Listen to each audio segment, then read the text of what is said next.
This is NHTV2, North Haven Government Television, a service of North Haven Community Television. The following program is brought to you through the support of the Town of North Haven.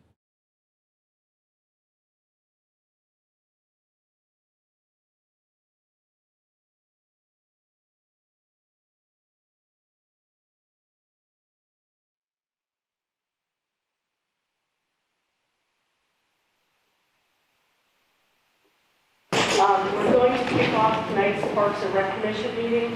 First, we're going to have the commission members introduce themselves. County Council is here as well. He can introduce himself. And the way it will go is the Peters Rock Park Association will make a presentation to the Parks and Rec Commission. We will invite public comment.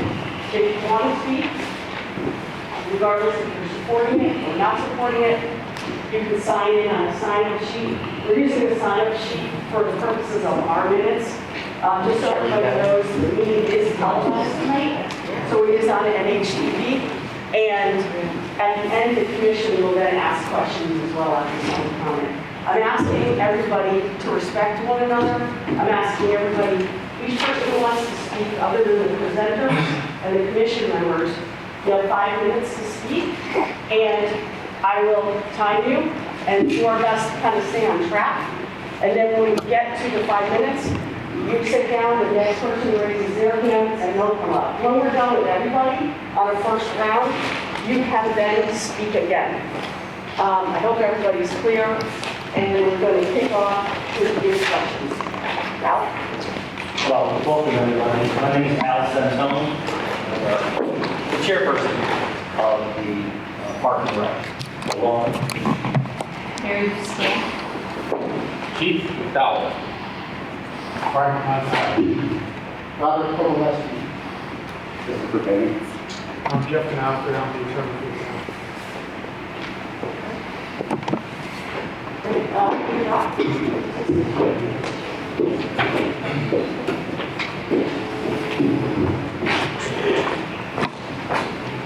I'm Julianne Sheffield. I'm a board member of the Peters Rock Association. My fellow board members are sitting dispersed throughout the audience. Chairman Santone, members of the Park and Rec Commission, and the good people of North Haven. Thank you for agreeing to hear the board's petition to amend the 1977 ordinance, number 152, section L, that again came out in 1977. To allow for a mountain bike trail with features in the Peters Rock Park. Or simply put, we're asking you to designate Peters Rock Park an area to ride non-motorized, and I will emphasize, non-motorized bicycles in the park. Is it in my best interest to read the 152, or? I think we all have it. You have it. As you know, section L does not allow us to propel a bicycle except on roads, sidewalks, or footpaths unless otherwise designated. The board followed its own bylaws by managing the park with implementing various programs and activities. After much discussion, the board approved a mountain bike trail. We did not know a 1977 ordinance even existed prohibiting bicycling in parks. We certainly did not intentionally ignore your request or your ordinances that you put forth in the town. Since the formal opening of our park in 2007, our board has really not had any opportunities to work with the commission. So prior to this meeting, you received a document from us describing some of the works and some of the programs that we have performed within the park. Because some of the people in attendance tonight have not read that document or have had privy to it, our president, Hugh Davis, would just like to make a brief statement. Hugh?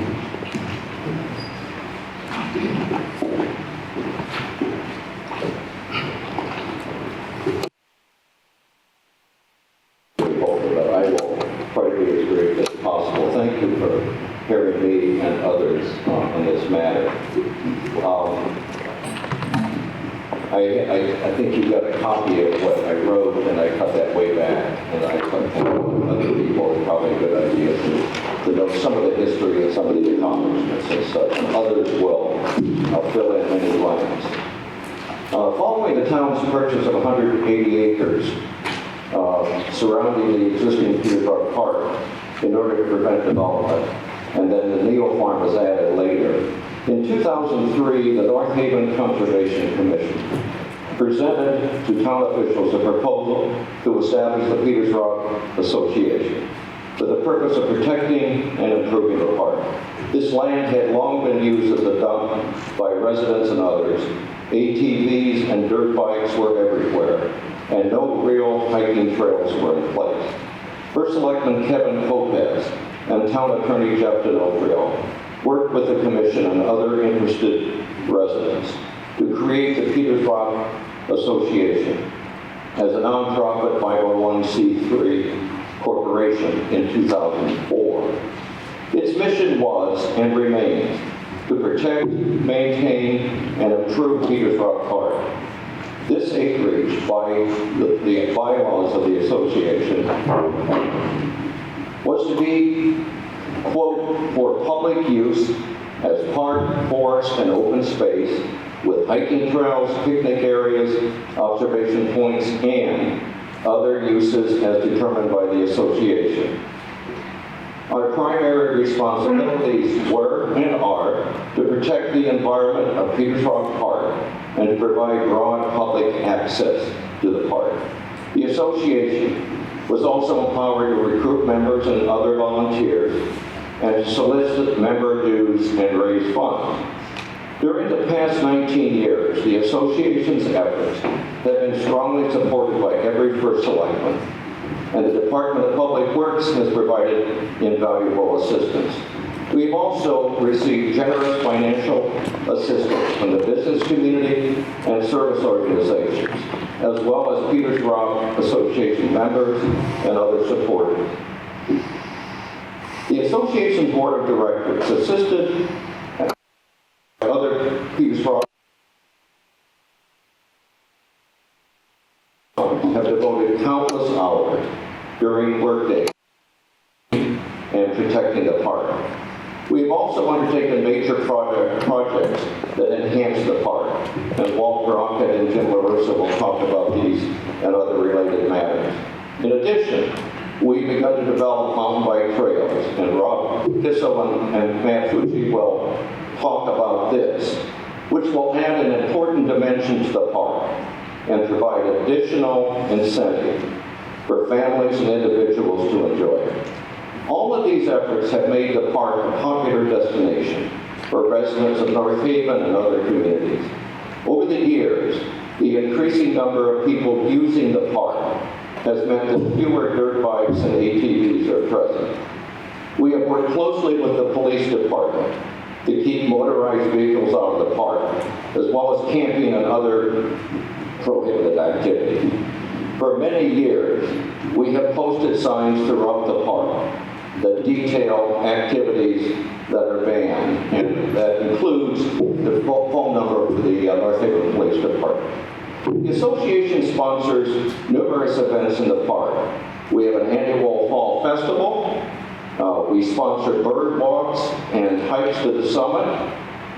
We participate in community events such as the town's Earth Day celebration, the Memorial Day parade, and show and sell. Beyond this, 15 years ago, we created an organic community garden on the old Neal Farm, which has 30 plots that are cultivated by residents. The park is also used by school and other community groups for hiking, picnicking, outdoor education, and more. In addition, there have been 7 Eagle Scout projects in the park. Finally, the association has worked closely with the North Haven Library, developing a story walk that is available for children every fall. In the final analysis, we have been dedicated and conscientious stewards of Peters Rock Park. When the association was formed in 2004, few residents knew where the park was located. Over the years, many people have come to appreciate and enjoy all that the park has to offer. Peters Rock Park is a welcoming place for all, with no residence required. We will continue to adhere to our mission of enhancing the natural beauty of the park and making it accessible to a growing number of people. Thank you.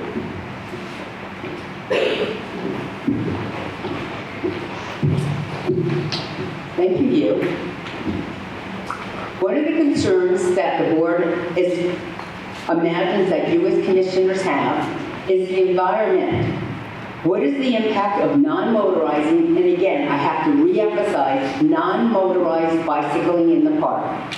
In keeping with our mission statement to preserve the land, I would like to introduce to you Walter Brockett, who's a board member and also a master gardener, along with Jim LaRusso, a board member and a professional landscaper, to define just some of the activities that our board completes during its workdays to preserve and protect the property while coexisting with the wildlife within the park.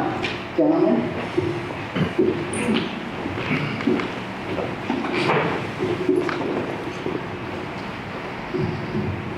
Thank you.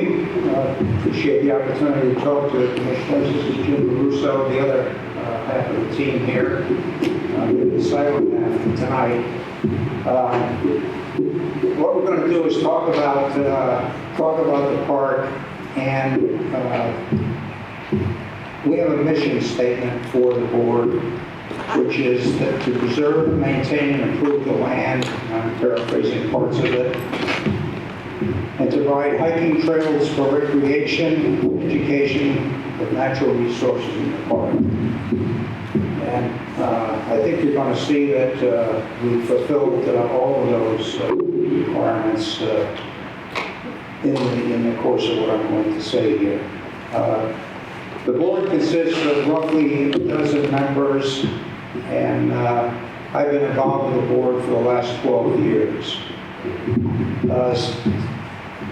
The reason I felt qualified or interested in joining the board was I think I got some unique qualifications that would be a benefit to the board. And also, I wanted to see more interaction between various town organizations and the Peters Rock Association. And I think I've been quite successful in doing that. As Joanne said, I am a master gardener. I've been through coverage training, which is habitat management for wildlife. And that's a program that's put on by DEP, UConn, Yale Experiment Station, and a few other organizations. It's a really good program. And I think it was to directly benefit the Peters Rock Association and the lands. I'm also involved with the Connecticut Invasive Plant Working Group to try to control the spread of invasive plants and to eradicate them where possible from the land. And we'll talk about that a little bit later. I'm a licensed arborist. I've got a fair amount of construction experience, which has been beneficial. And I've also got some equipment, which is quite beneficial in working on particularly the Neal property. Tractor, brush hog, and so forth. And I like being outdoors and doing the work, so that's a plus. I'm involved, I tried to involve a number of organizations, especially the garden clubs in town, the North Haven Historical Society, the Land Trust, North Haven Land Trust, various scouting organizations, and the North Haven Library. And I've pulled together events over the years that have included all of those groups. Now, as was said by Hugh, we have about 180 acres, which was the original parcel that included the summit of Peters Rock. And 5 years after that was purchased, in 2001, we acquired another 25 acres, which is the Neal property. On the Neal property, the community garden, it's an organic community garden that Hugh talked about, and it's accessed through a driveway from Middletown Avenue. And because of dumping problems over the last few years, we ended up putting a lock chain across the garden to prevent, across the driveway to prevent people from going in and dumping stuff on that property. The garden itself has a fence, which is a deer-proof fence. It's about 8 feet tall, and it's try to keep the plants and the vegetables separated, and it's working quite effectively. We've got a fair amount of open ground around the garden. Remember that this was a farm back when it was acquired, and it's reverting back to forest. And this land on the Neal property is, I guess, in the teenage years, the very awkward years of coming back to a forest. And there's an awful lot of invasives on the property. It's really part of the process. There are a number of trails that are on the property, and I go in and mow those things several times a year to keep those as wide hiking trails. And there's also fields adjacent to the community garden that I mow regularly to keep them open. Otherwise, it would all go back to the woods, basically.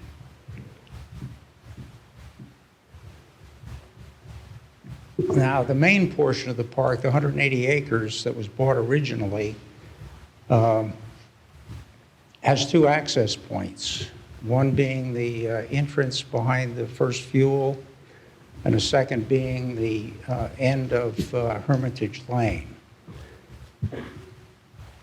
There's a parking lot at the entrance, which has dedicated parking, and there's also an entrance for a pavilion. There's a building that we put up, and I guess Steve or Jim kind of spearheaded this, which is a storage building with a covered porch that overlooks this pavilion. And he's also put in a very nice perennial garden with granite steps. It's really quite a showplace.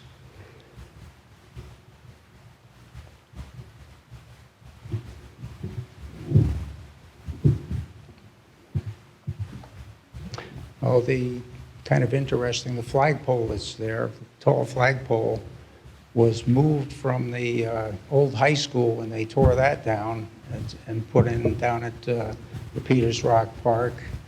And the daytime gardeners have put in a xeriscape planting area around that. That's a low maintenance natural plants area, and that's been quite successful. So there's another example of interfacing with one of the garden clubs in town. Now the park evolved from when it was purchased in 1996 to where it is today. And the trails that were put into the park occurred probably 8 years later after the park was purchased. And basically, there was an awful lot of dirt bike activity, ATV activity in there, and they had all kinds of trails in there, and they were doing stunts and who knows what. But the benefit of having those ATVs in there was that it generated trails for us, and basically we put our walking trails on top of the trails that were generated by the ATVs. So that worked out kind of nice, and we didn't have to do any damage to the environment in doing that. Now, generally, the trails are either one abreast, so you can walk one person, single file, or two abreast, depending upon which part of the park you're in, which is kind of nice. There are 13 marked hiking trails currently in the park, and they cover 5 1/3 miles. So we've got quite a bit of area that, quite a bit of distance that we have to take care of.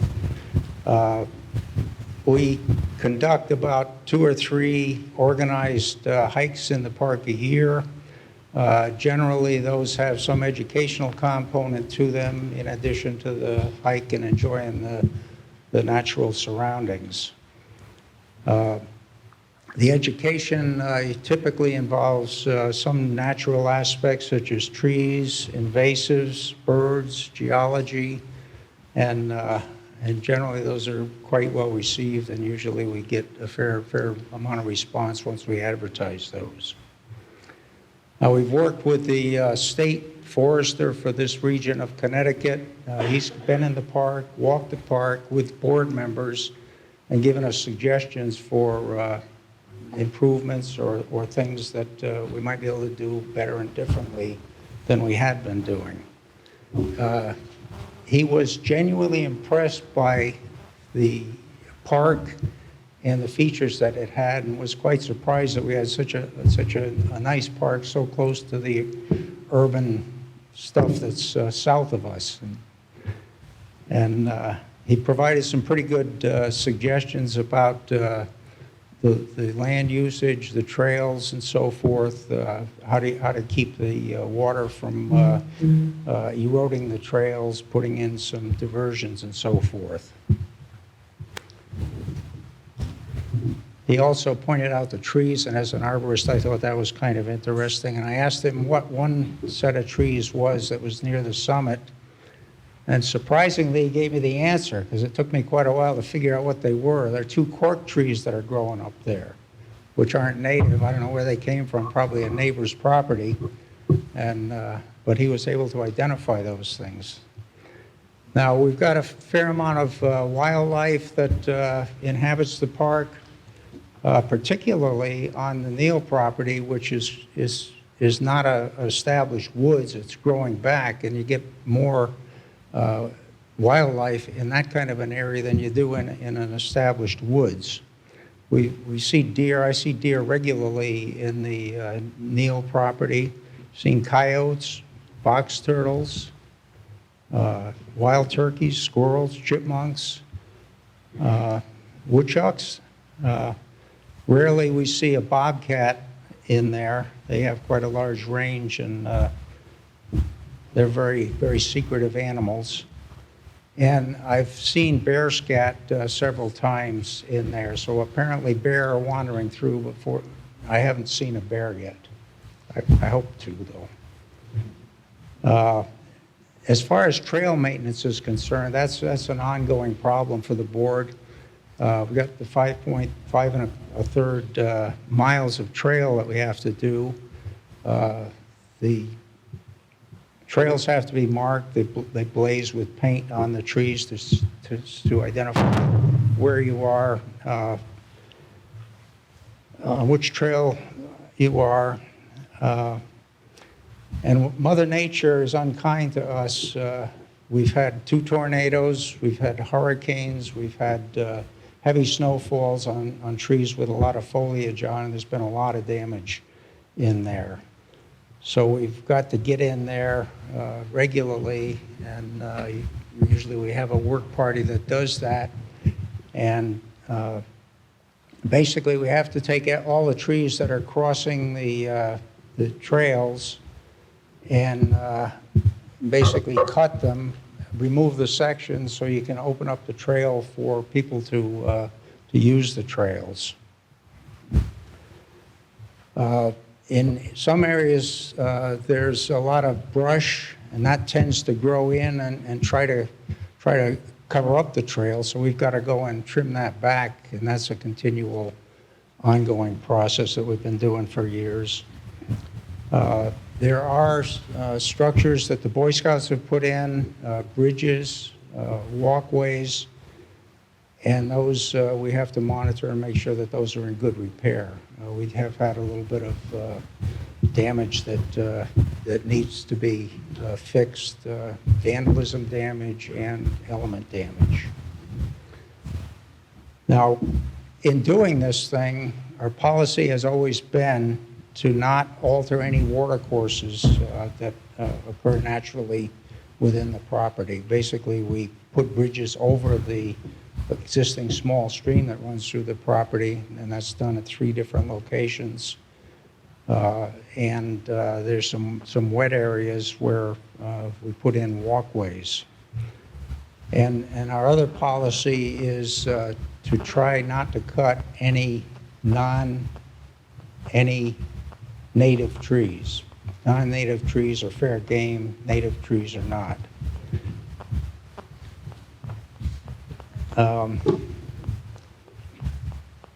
I've led a number of tree identification hikes, and those seem to be quite popular, both with adults and scouts.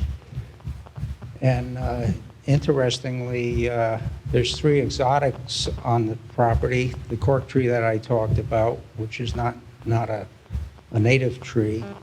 American chestnuts. Now, if you recall, the American chestnuts were wiped out by a blight around 1900. And the blight kills the top of the tree, but doesn't kill the roots. So the roots try to send up a shoot and try to regrow. And once they get to a certain height, about the age where they're going to produce nuts, the blight gets them again, they go back down. So that they've been doing this for 120 years now since the blight came through. Another interesting tree is the American tupelo, which is we're at the northern end of its range, and that grows in some of the wetter areas on the park. And there's a whole bunch of trees there. 2 trees that are kind of important, the ash tree, which we had some on the property, and that was subject to the emerald ash borer, and that killed all of the ash trees. And that happened within the last 2 or 3 years. Another tree that's in serious danger right now are beech trees. And there's something called beech leaf disease, and that is probably going to do in most of the beech trees, if not all of them, over the next 5 years is my guess. Now, I said I was involved with invasives and invasive management. We've had several workshops on invasives and groups that have gone in and removed invasives in certain areas of the park. And I'd just like to mention one, which is probably the worst one I think of them all, which is the Oriental bittersweet. And maybe it's called Asiatic bittersweet today, I'm not sure. But that's a vine that grows up in the tree, and it basically goes up and it shades the canopy. Eventually, over a number of years, it'll shade the canopy, it'll starve the foliage in the tree from the sunlight, and it'll kill the trees eventually. And that's a real problem, because there's some areas of the park, a few acres in the park, that are just totally consumed by this bittersweet. And we've successfully gone in and actually cut this stuff at the base, and that kills the whole top of the plant.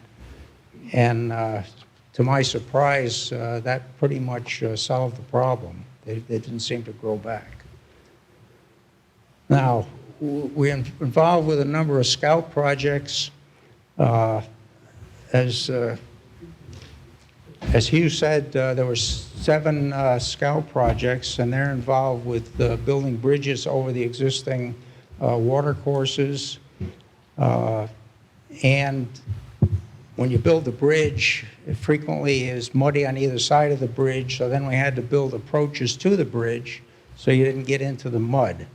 And that's another task that they did. And we've also got some boardwalks in one part of the park where there's some water that flows through and it gets kind of mucky.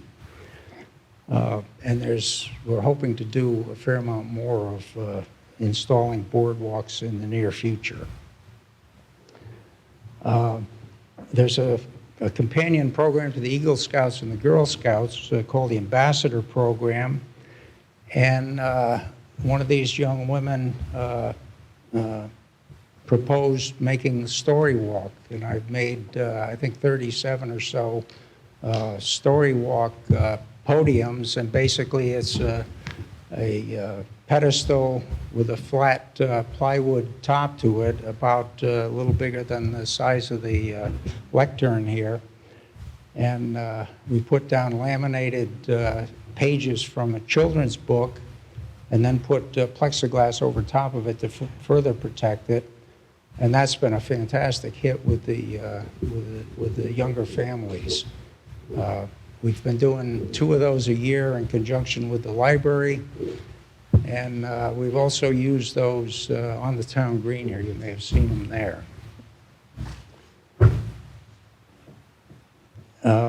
There's some Girl Scout projects that we've been working on the last couple of years, having to do with trees, which you might expect. Chestnut trees is one of them. About 9 years ago, I got a bunch of chestnuts from the experiment station. Now, they had a program that started in the 30s where they tried to hybridize by crossing some disease-resistant Asiatic chestnuts with American chestnuts and produce a blight-resistant tree. Now, I got some of those seeds and grew them and planted most of them in the woods part of Peters Rock, and a few in the open spaces near the community garden. Most of those did pretty well. The biggest tree, which was out in the full sun, is about 15 feet tall now and has been producing seeds for the last couple of years. So I got some of those seeds and worked with the Girl Scouts again and planted them, and the girls took care of raising the seedlings at home. And they raised them through the spring and summer, and I planted them in the fall. So that's worked out quite well. There's another project that we did with the Girl Scouts, which involved planting white fir, evergreen tree. And we planted about 15 of those in the open field near the community garden. We've worked with Girl Scouts and Brownies on hikes, both educational and the enjoyment of walking in the park, and they seem to really get a big kick out of doing that. Now, I'm going to talk about unauthorized use of the park. I think Hugh alluded to this thing. The ATVs were a huge problem back when the town acquired the park, and probably for at least 10 years after that, until we started getting trails in there. And the utilization by these unauthorized motorized vehicles has gone down markedly, particularly as the population, the people using the park, has gone up. So the more people you get in the park discourages the unauthorized use of the park. So that's worked out quite well. I would say on a scale of 1 to 10, if a 10 was as bad as it gets, when we acquired the park, we were at a 10. I would say we're about at a 1 now. There's very little dirt bike activity in the park now. Well, this is kind of interesting. I was in at the entrance this year, and I saw somebody had a target up on a tree, and I heard the noise from the gun, and so I went over and talked to him to see what he was doing. He said he was sighting in his gun. So I explained to him that that was not allowed and that he had to get out, and after he gave me a few unkind words, he did take off. And I'd like to give a shout out to the Public Works Department. They've been a fantastic help to the park. They've removed some of the large trash debris that's been dumped on the property. They've used their payloaders to level out the parking lots and actually build a parking lot for us, and also a driveway into the community garden. They provided material for the parking lot. They provided compost that we've used for the gardens, and some soil. So they've been more than generous with that. And they also have done some tree cutting at around the entrance where we couldn't get up high enough, and they've got a bucket truck, and they came in and took care of that, which was a big help. So Mike Maturo and his predecessor, Vic Palma, were very appreciative of what they've done.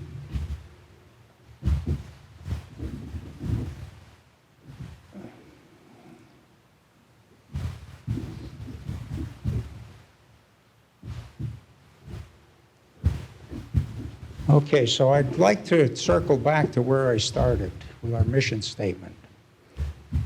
And the mission statement said that we were to preserve, maintain, and improve the quality of the park. I think we get a big check for that. To provide hiking trails for recreation, I think another big check for that. And also education of natural resources for the town, and I think we get another big check for that. So I think that we're doing what we're supposed to do, and that the people of North Haven should be very pleased with the activity of the board. Thank you.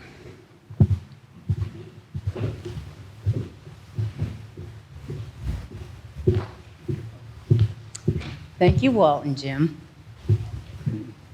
Well, I hope my colleagues on the board have shown you just how much time, effort, and energy we really put into maintaining this park for the benefit of anybody who comes to any of our activities that we do offer. But the reason we're here tonight, I would like to introduce to you Matt Fugi and Rob Kissel. They are both board members on the Peters Rock Association, but they're also members of NEMBA, the New England Mountain Biking Association. And coincidentally, their mission statement is to promote responsible mountain biking to protect and preserve New England in the open space. They will describe and clearly tell you what mountain biking is all about, along with all the safety aspects that are taken into consideration. A year ago, a proposal was brought forth to the board of Peters Rock Association to put in a mountain bike trail. The board has greatly discussed all aspects of this endeavor before making a decision to support this cause. We hope that after you hearing them, you'll support it as well. Gentlemen?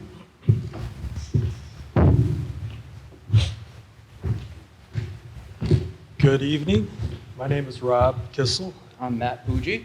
I'd like to thank you all for allowing us this opportunity to talk about mountain biking and the benefits of it and the enjoyment of it that we for sure have enjoyed over the years riding in Connecticut. And just want to kind of talk a little basic about what not sure what everybody knows about mountain biking, and just kind of start with what it is. Obviously, we're not in the mountains, but it's just a name that gets connected to what kind of bicycle is called. Mountain bikes generally have anywhere from a 26-inch tire to a 29-inch tire. They may have some sort of suspension on the bike or not.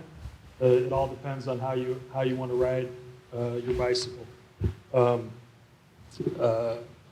Mountain biking is fast growing, something that started out west and has made its way to the Olympics.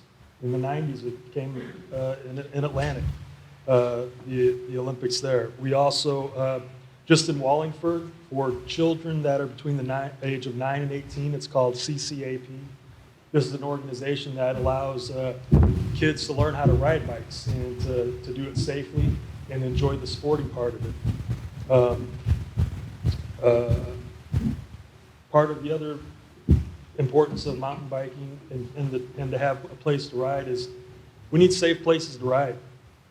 More and more, it is becoming dangerous to be out on the streets with cars. There's so much distracted driving going on that we need a place for adults and kids to be able to go out and have wholesome recreation and to be able to get that exercise via bicycle. Let's see here. There are just in the local area, there is Brantford Supply Pond where they allow mountain biking. Rockland in Madison, they allow mountain biking there. Also in Wallingford at Tyler Mill, West Rock in Hamden State Park, they allow mountain biking there. So these are just some local places. And then if you look at the literature that we've given you, there is a link for trail maps for trail forks. And those are all places within the state that you're allowed to go mountain biking and to basically get out and to participate in that activity. As Joanne had said, we work with NEMBA. Glenn is the chapter president that is in our particular territory. He's been great for helping us what we've done thus far. And like Joanne had said, it's NEMBA is basically a coalition of up to 9,000 members, and they work with all the local state municipalities and to help really, see what we can do for open spaces to create another outlet for recreation. Matt? I'm going to pass over to me, Matt Fuji. And again, I want to thank all of you for your time. So as Joanne did say, we started this project in 2021. It was initiated by Rob, and he brought me on board. Just a little background on what I've done. I worked over at Rockland in Madison for the past 10 years building trail and working kind of in the background with the other trail builders there. And the success that they've had with that project has been amazing. They now have along with the mountain bike park, they have a pump track and also a playground for kids at the front entrance to that park. But it's been a major boom for that town. They really, love that trail system. Over the past year, we've also just here in North Haven had a growing group of volunteers and community members that have come in and helped us with these trails. So currently, we have about 7 to 8 miles of finished rideable cross-country trails. 90% of the trails are what we call single track. So single track is a narrow path through the woods. It's about 2 to 3 feet wide. We have about 4 miles more of trail planned, including a proposed boardwalk trail that was going to go through the swamp to connect the two parts of the park together. About 5% of the trails have some things called berms or possibly features on them, most of which you can't really see from the hiking trails. All of the features in the park, so if there's any rocks or anything that have gone over, and again, I included a glossary in that document you all have that explains what some of the features are. Everything is optional. So you always have you can stay on the regular trail and go around any of the features that are built there. We took a lot of care when constructing these trails and making them what's called a rideable grade, not steep up and especially not steep down. You never want to go too fast when you're doing cross-country mountain biking. We use what's called a switchback for a climb, so you're not going straight up the hill or straight down the hill. There were 2 rough areas of trail that we had that were, that we said we need to boardwalk them, so we put actually a boardwalk over the trail. They're about 100-foot long sections. Trails were kept away from low, muddy areas where water drains, and where needed, we installed bridges to cross water or muddy areas. And again, we always tried to keep the trails separate from the hiking trails. It's a completely independent trail system where you can get on your bike, go in and ride, and you're not riding on the trails that hikers are typically using. I'm going to pass it back to Rob. So these trails are set up as one direction. They're named versus the hiking trails have a color to them. And they don't share, like Matt had said. There are intersections, but when they have to be there, they're wide open. You can clearly see if there's somebody coming or not. And these things are all done that are to be safe, as well as that as far as the actual construction of the trails. We also have what is the mountain bike code, which is in the packet that you guys received. And it talks about, first and foremost, wearing a helmet. I can't say that I've ever, in my 13 years of riding mountain bikes, I can't say that I really run across anybody that was not wearing a helmet. As it happens somewhere out in the world, I'm sure it has, but I haven't done that, run into that situation. The other thing is ride within your ability. If it's something new, then it's taken care of, that that you're not going to be trying to do something that you shouldn't.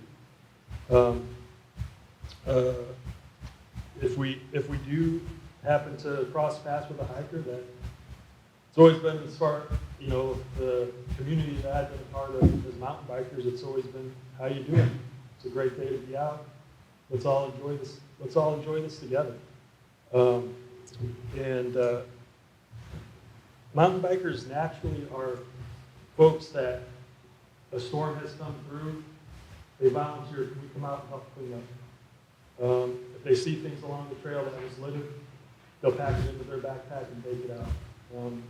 We definitely are interested in preserving and making the trails sustainable, so that way it is good for years to come.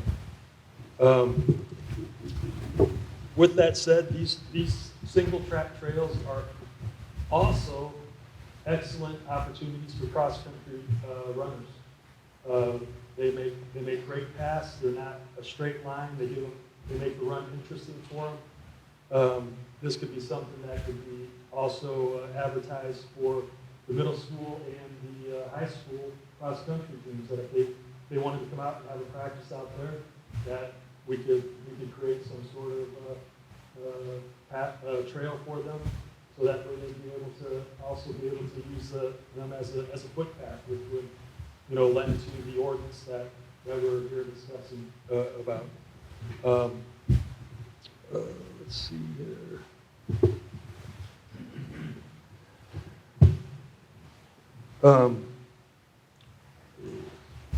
The board would obviously be the maintenance for the trail system.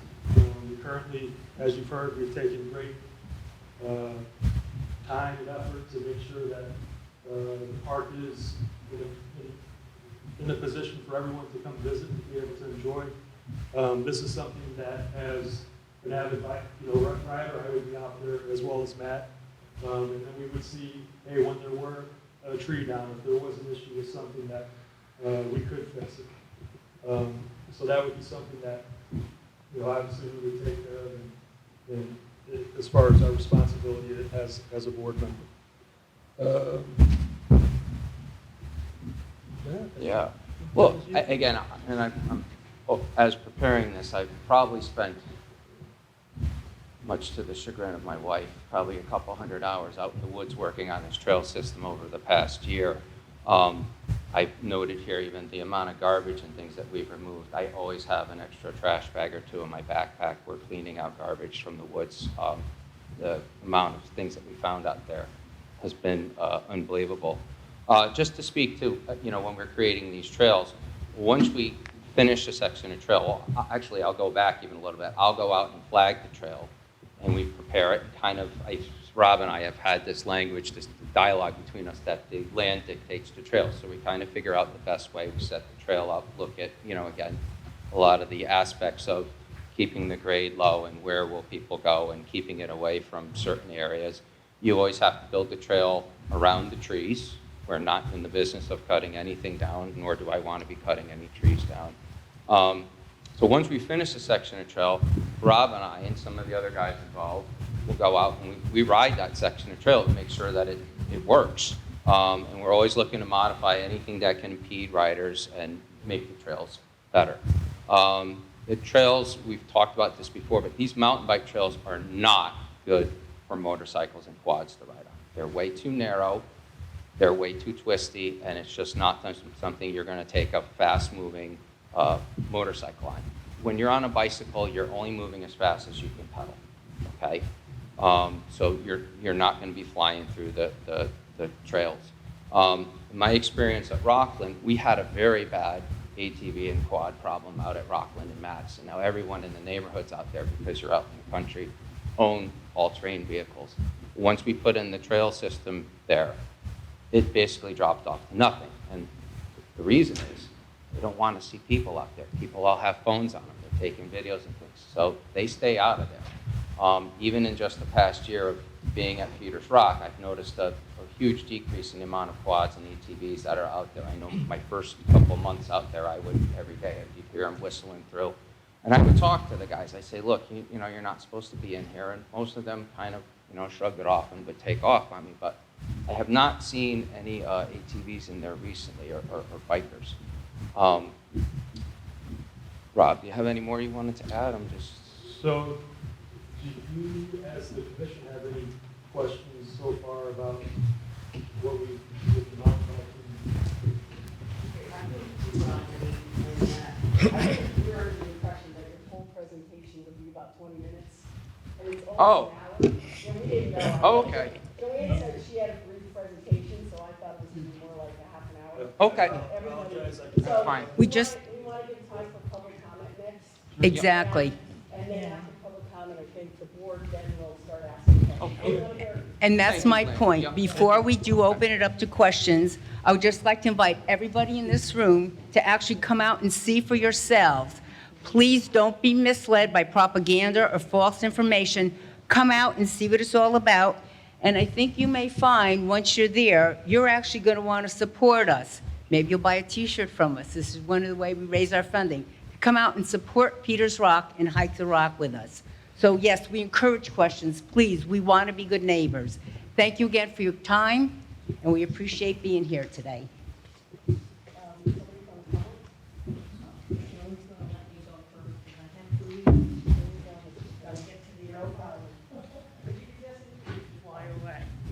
Okay, thank you for this opportunity to speak to all of you concerning the bike trails. I do have some concerns, hope to get answers for, but I won't be able to linger because I have to get my granddaughter at Tweed Airport. My first question is, I look upon Peters Rock as a natural preserve for wildlife, including the birds, and I wonder, will they be impacted by all the bikers? But one thing I want to preface, I am not against bikers. I think it's wonderful, and I wish I was younger that I could enjoy that also. But I enjoy hiking Peters Rock. I'm Barbara Fruin. I have lived in North Haven since 1960, and Peters Rock is behind my property. The Neal Farm is behind my property, and I love going over there and walking to Hermitage. But anyhow, I also have voluminous deer in my yard all the time. I would like not to see them disappear, even though they eat a lot of my plants. But so also I'm concerned about runoff due to soil erosion. Wondering, will Harton's Pond be affected or any nearby waterways? And will flooding occur? That's another problem. There isn't all that much parking. Hermitage has 3 to 4 spots for cars. And behind First Fuel, I don't know, maybe there's a dozen, or how many? Parking spaces on the lower part, and then we open up a higher part within the park. Oh, good, okay, all right, so the parking might not be an issue unless we get a big club coming through. Okay, just worried about congestion. Also, has Park and Rec and Inland and Wetlands looked into this, and also the DEEP? You do have my letter for Inland Wetlands there. And a carbon copy was sent to the DEEP. I haven't heard from either.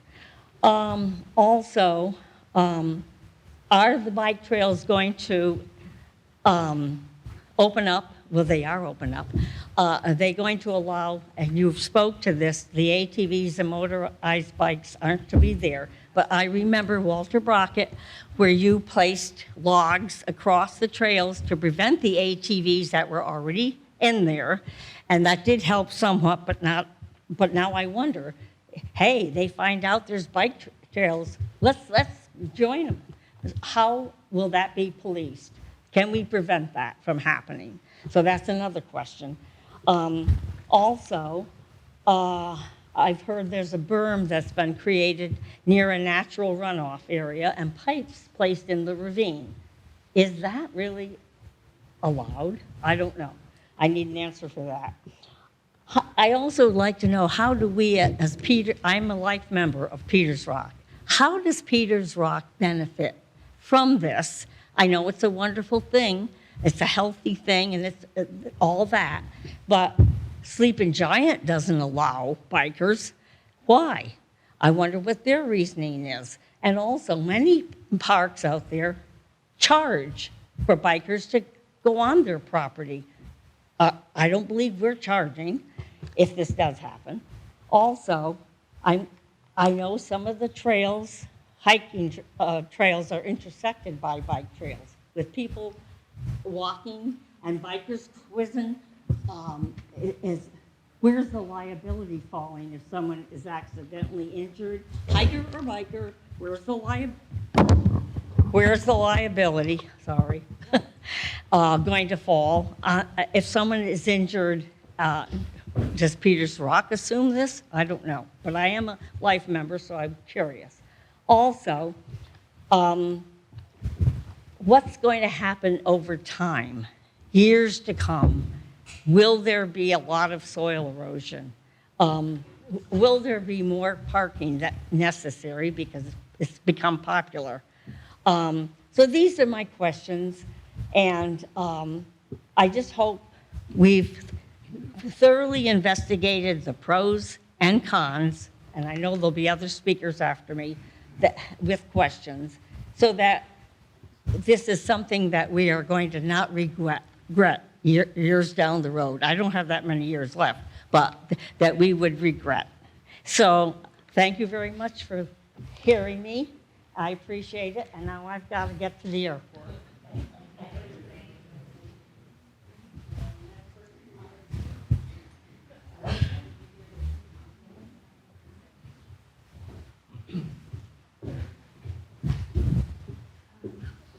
First of all, I'd like to thank our photographer, Vinny, right over there, for walking miles of mountain bike trails and giving us these pictures of the damage in surface structure.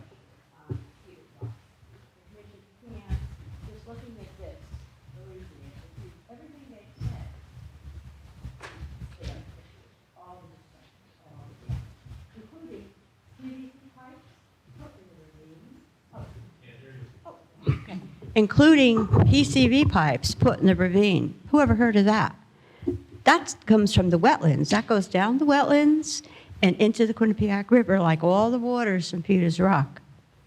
And all this erosion, whatever, from the trails, that's what's happening. But I'm going to speak again, so I'm going to make this quick. At this point, what I'd like to speak about are the injuries that are suffered by the bikers. And I have a report here. It's from the, let me see now. The Euro World Series and Edinburgh Napier University's Enduro Mountain Bike Medical Study. It's a documented study. In the study connected by the Euro World Series, they found that 40% of the 1,940 riders questioned reported suffering a significant injury, an injury that lasted more than a month, per the report. Shoulder, clavicle injuries made up 25%, followed by wrist and knee, 9 and 7, and head injuries, 7%. Additionally, concussions were the third most common of all diagnoses and were reported by 4%. And then I have the other section here, page 4 out of 6, concussions and traumatic brain injuries. It is no surprise that mountain bikers have a high propensity for concussions and traumatic brain injuries. As mentioned above, hazards such as trees, boulders, and other riders often result in head-to-hazard contact. Often at high speeds, downhill mountain bikers in particular are prone to crashes involving head trauma. So the next time you hit the trail, please do so safely. Mountain biking is exhilarating, but is also dangerous. And in addition to that, I would be worried about having these mountain bike trails in our town because I don't want to pay any more taxes to pay for lawsuits that are going to be incurred. And there are going to be injuries from this mountain bike contrapted circus that they're putting up on the mountain. And also, when the mission statement was read, I have the mission statement. Mr. Brockett didn't go as far as saying, including but not limited to geological, botanical, ornithological, and scientific study on this mountain, and the development of passive recreational activities that benefit and promote the health and welfare of the community, and the perpetuation of Peters Rock as a historic landmark. That's all part of the mission statement. And another part I have to read is that mountain bikes don't belong in national areas. I have it printed on the mission statement that I've given to everyone.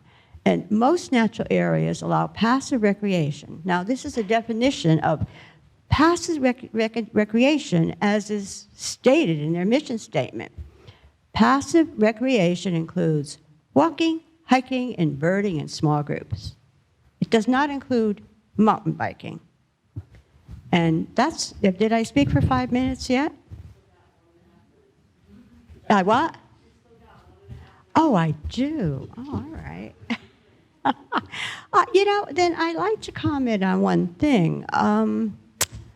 Hugh Davis said that the trails on this mountain were not done until his Conservation Commission came into it. Well, I recall, this is an aside, I recall we had an organization called Citizens for the Preservation of Peters Rock. We fought for 17 years, and my group saved it.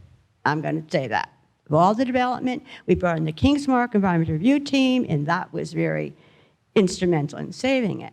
And one of the members of the Land Trust asked the Conservation Commission, with Mr. Davis at the helm, if they would please come and speak at one of the meetings against development with my group. And he said no. He wouldn't speak. She's too radical. Well, how radical is this? And I will be back in the next 5 minutes. Do I have a half a minute? A little bit less. Okay. I'll be back later because I have a lot more that I'd like to read my letter and my objections into the record.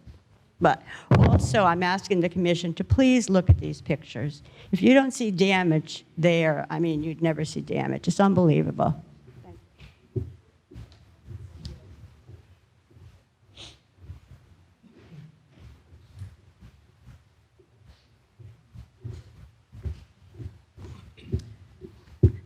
Mary White, Summer Lane. I'm going to need to go twice, so feel free to tell me it's time. So I'm in shock and heartbroken and upset. I learned about these trails and the mountain biking from a letter to the editor written by Joan. And so I, along with neighbors and approximately 23,000 residents of the town of North Haven, had no idea this had been done to the town-owned, our historic natural landmark. Okay, destruction occurred and is occurring. Please come up and see these. Definitely killed, cut down at least one tree. Displacement of animals has occurred. Wildlife displaced, destruction of their habitats, wetlands, destruction of plants, flowers, botanical life. There's muddy trails. They've muddied the ravine. The Peters Rock Board of Directors, they're in dereliction of their duties. They approve this mountain biking, and it is an aggressive activity, and it is not allowed. Okay, they are responsible for repairing the destruction and damage done to Peters Rock due to the activity and the installation of the bike trails. Those trails must come up.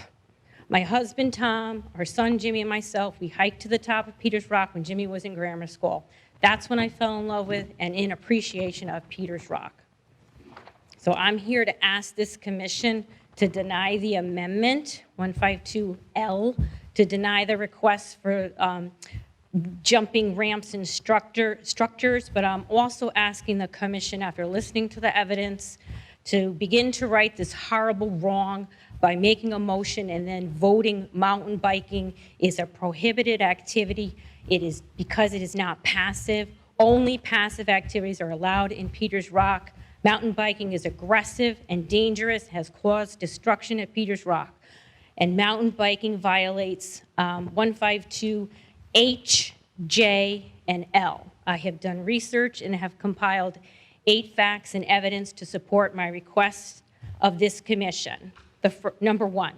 So number one is mountain biking violates Peters Rocks Association's mission statement. Mountain biking did not preserve and maintain the land. Okay? It is not a passive recreational activity. Number two, mountain biking violates L. We already know it's about driving and propelling a bicycle. Number three, the installation of the mountain bike trails violates H, and that language includes destroy, any sign, notice, protected device, okay, or real property, including trees, shrubs, plants, and landscaping. Number four, a mountain bike is a vehicle.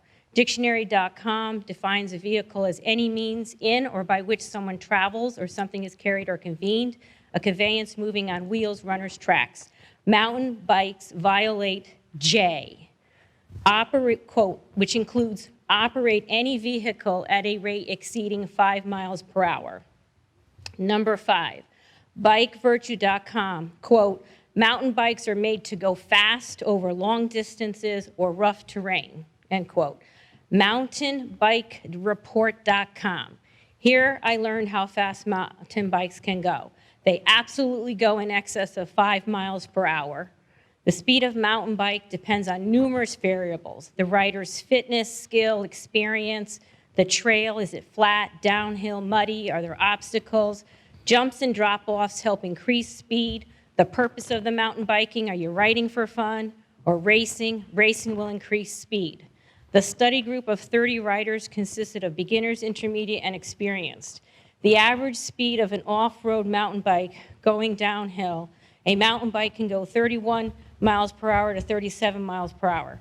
Average speed of an off-road mountain bike while racing on a dirt trail with majority of time the path was flat. The average speed was 18.6 miles per hour, close quote.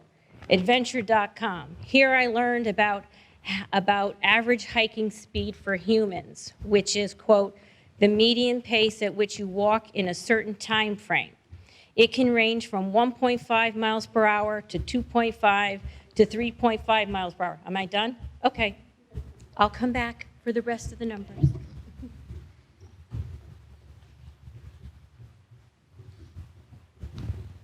I'm Lillian Floodquist from North Haven, Carriage Drive.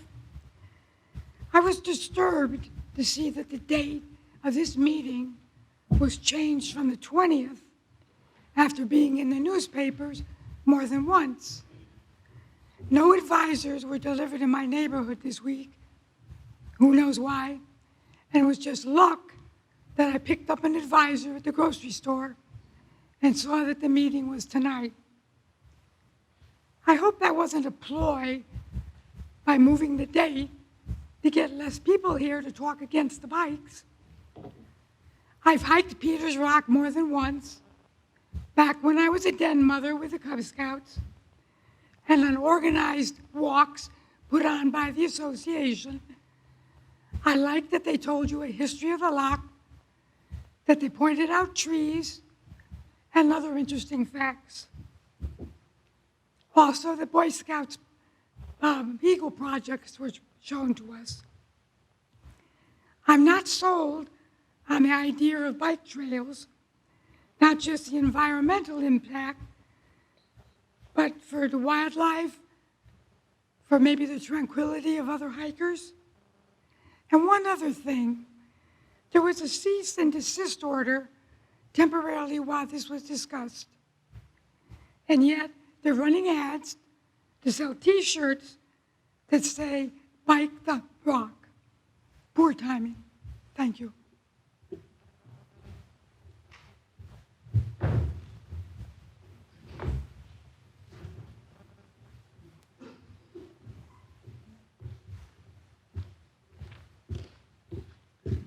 I'm basically here to address why I'm on the board. My name is Ann Lombardi. I was born and raised in Montauk, lived in North Haven for approximately 55 years. I brought my 3 children up here, where they also attended Montauk and graduated from high school. I presently live in the Timberland Trailhead in Guilford, where I hike almost daily. I have hiked the rock since I was 8 years old with my friends when we biked to the entrance on Middletown Avenue, hiked to the summit with our PB&J sandwiches and canteens of Kool-Aid. I've been involved with Peters Rock since pre-steering committee to preserve this piece of land. I have been a board member for 20 years and watched the park grow from an entrance of a local dumping ground to the entrance we have today with a pavilion, storage shed, kiosk, and serenity garden. I have participated in the development of scout projects who built bridges, boardwalks, kiosks, picnic tables, and community garden. I have marked trails, hauled trash, and worked on projects like the Fall Festival. My hobby is photography, and I've been a member of the North Haven, and I am a member of the North Haven Camera Club. And I wrote for the Hermitage View for Peters Rock for 10 years. I'm extremely conservation-minded in both North Haven and Guilford.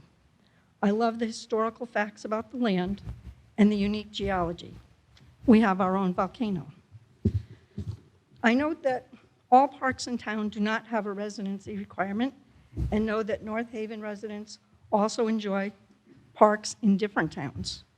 We welcome all to ball fields, fishing streams, and especially the summer concerts on the green. I note that over the years, farmlands around the parklands have been built up around the perimeter of the park, and this did not raise concern of a conservation issue, as those houses were not there before. Although I do bike ride, I am not a mountain biker, nor am I a community gardener. But I do hike and attest to the fact that the more passive recreation we have in the park, the fewer ATVs, dirt bikes, unauthorized camping, campfires, motorized vehicles, and firearms, including paintball guns, are infringing upon the park. There are numerous mountain bike trails in Connecticut.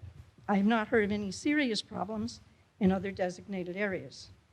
This sport encourages quiet outdoor activity, and I highly doubt that Peters Rock will become a mecca that attracts hundreds. In conclusion, I feel that the Peters Rock Board has an obligation to monitor any unauthorized activities and look forward to meeting new friends in the park for our annual hikes, fall festivals, and park enhancement projects. The following is from an issue of the Hermitage View, issue 3, 2006. It is a good feeling to sit at the top and know that there will be no golf carts roaming the fairways or lawnmowers cutting the cluster housing lawns. It is comforting to know that the same view and the same feelings that the native Indians, early Montauk citizens, and the 1950s schoolgirl enjoyed will be there 50, 100, maybe 200 years from now because we cared to preserve it. It is a different world. I don't think that I would let my grandkids hike alone in the park like I did with my friends, but I definitely hope that I can take the opportunity to take with them, hike with them to see their faces at the top. Someday, far in the future, it is good to know to hike with them just to see their faces. Someday in the future, it is good to know that someone will take a bottle of water, a GPS, and maybe a peanut butter and jelly sandwich and enjoy a walk in the park. In conclusion, I note that people talk about safety. Well, I would rather have my grandkids hopping on a mountain bike and riding on safe trails than riding on the streets nowadays with all the cars and speeding cars and dangerous activities that happen on our own streets. And I also note that in North Haven, I grew up here, my kids were here, and there's numerous sports that they can get hurt at. Football, soccer, I understand there's a skate park here now, and or a bike ramp park, no? And there's so many different dangerous, thank you.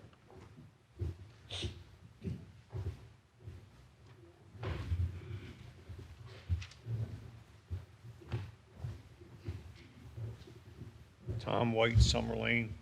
I am asking the commission to deny the application of the Peters Rock Association to amend the regulations to allow for this aggressive mountain biking and other related activities. I was appalled to learn the association had empowered themselves and engaged in such a destructive program without any regard or awareness of their violation.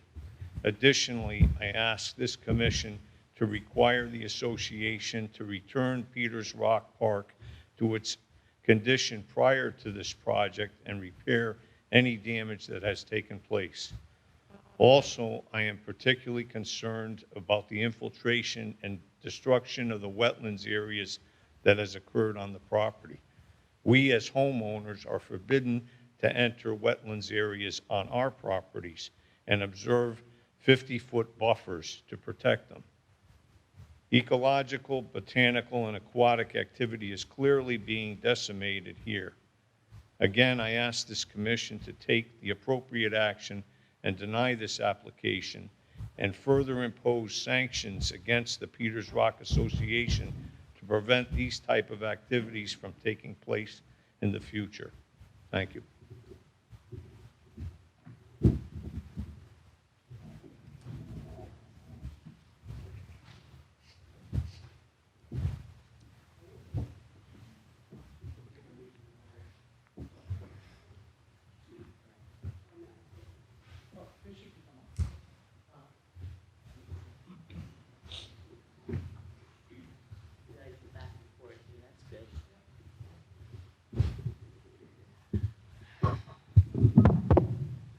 I'm going to read my letter.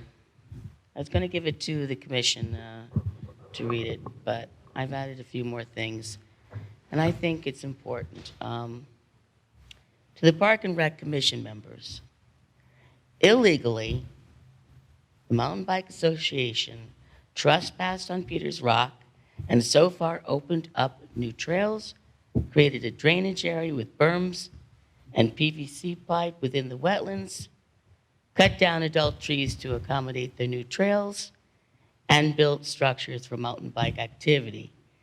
And I did see a copy of a map which had legends on the side, so it looks like even more, you know, where they're calling the trails different names, and it just looks like they're going to, if this is allowed, to continue on. Anyway, not to mention putting down pressurized wood on their trails, redirecting current water courses, and implementing a drainage system is stressing the wetland areas. They went to the Peters Rock Association, the MBA, and illegally went forward. As stated, they already did a good part of the damage with no town approval whatsoever. They got approval from the Peters Rock Association, which is not a commission. They had no authority to allow it. And so they figure, well, we've done all this already. Let's just continue on. And I hate to think that people might think that make the decision here. Oh, they already did this and this, let them keep moving. No, stop it right now. It's illegal. I hold the Peters Rock Association accountable. They received Peters Rock's approval, which is fine. You can get the approval, but it has to go in front of a town commission. None of this stuff would be on Peters Rock if they did the right thing and went directly to the Park and Rec Commission, and if necessary, the Inland Wetland Commission. That's all. No, they didn't go that route.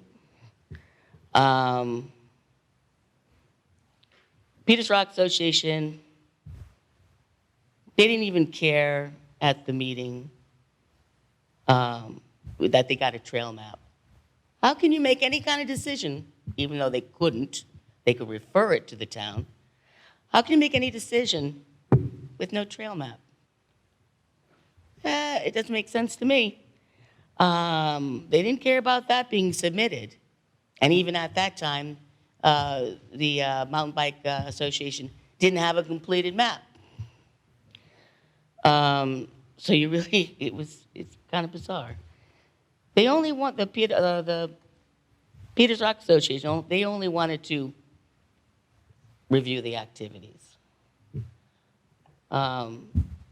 which has already been half built. So nip it in the bud tonight, commission members. Have the Mountain Bike Association remove all of their material.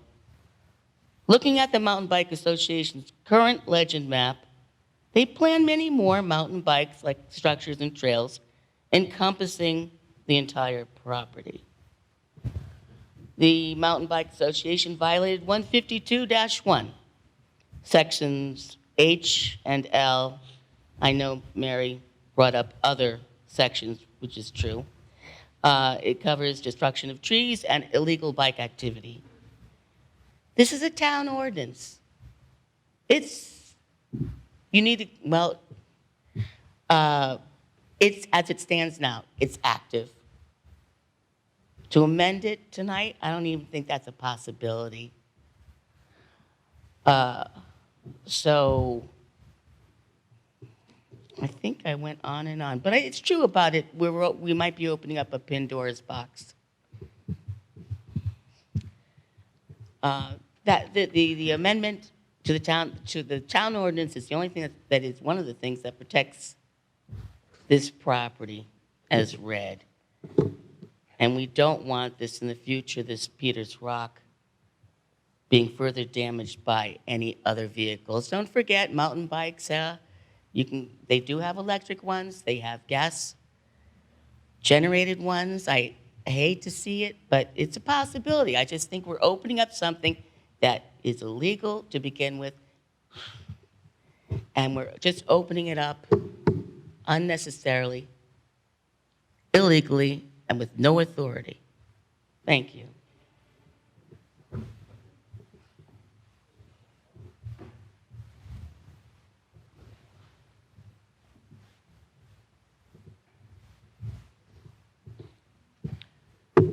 Hello, I am Glenn Vernus. I'm the president of the Central Connecticut chapter of the New England Mountain Bike Association. I'd just like to make a few quick points. We've heard a lot about the environmental effects of mountain biking. Well, there has been a lot of academic research done on that subject. And it indicates that mountain biking is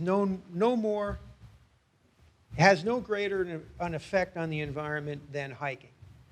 And also, there have been studies on the animal flushing, the way, the effects mountain bikes have on animals. And that has also indicated that it's no greater. The effect of mountain bikes on animals is no greater than the effect of hikers. And that is legitimate, peer-reviewed academic research. We can provide that to you if you would like us to do that.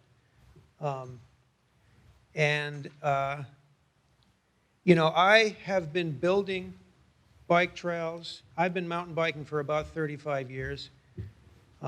I've built trails. I've been to trail building schools. I've studied the topic of trail building pretty extensively.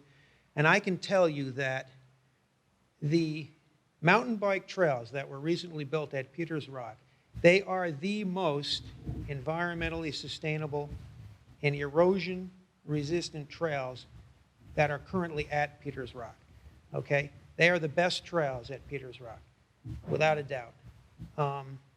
And the only other thing I would like to mention is the Ride with Gratitude pledge. That's something that NEMBA has embraced.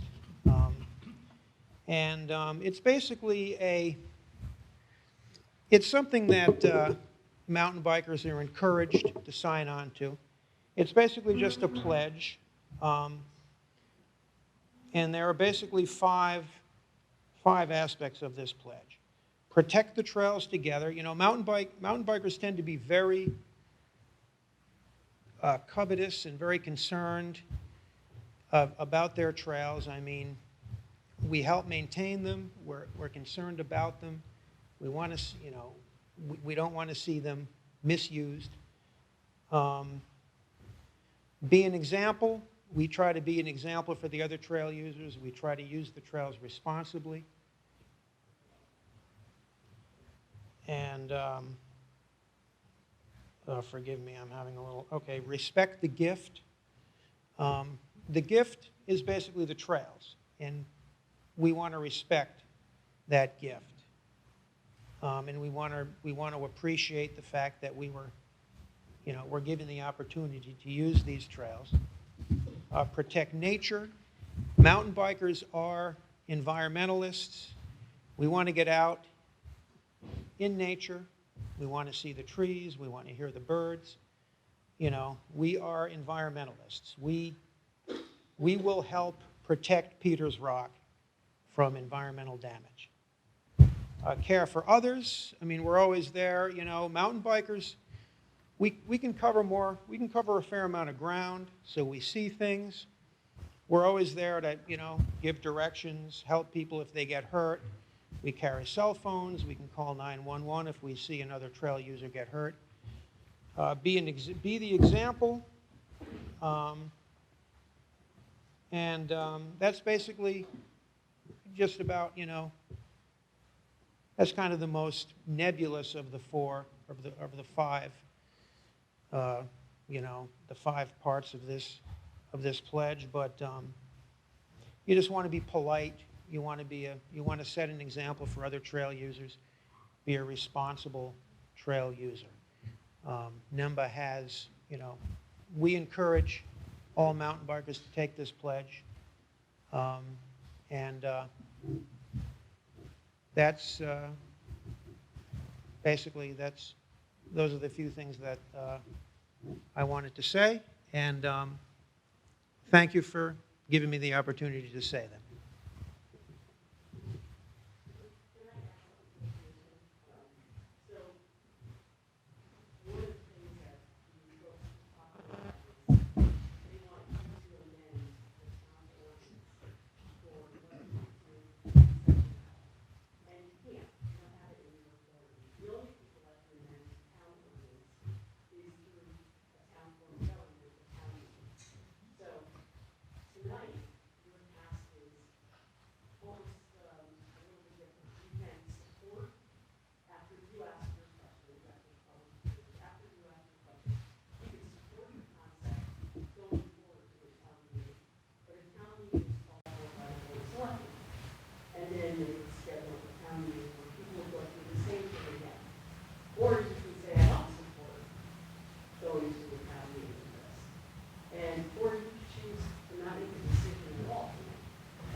Hi, I'm Carolyn Marks. I live on Beach Lane.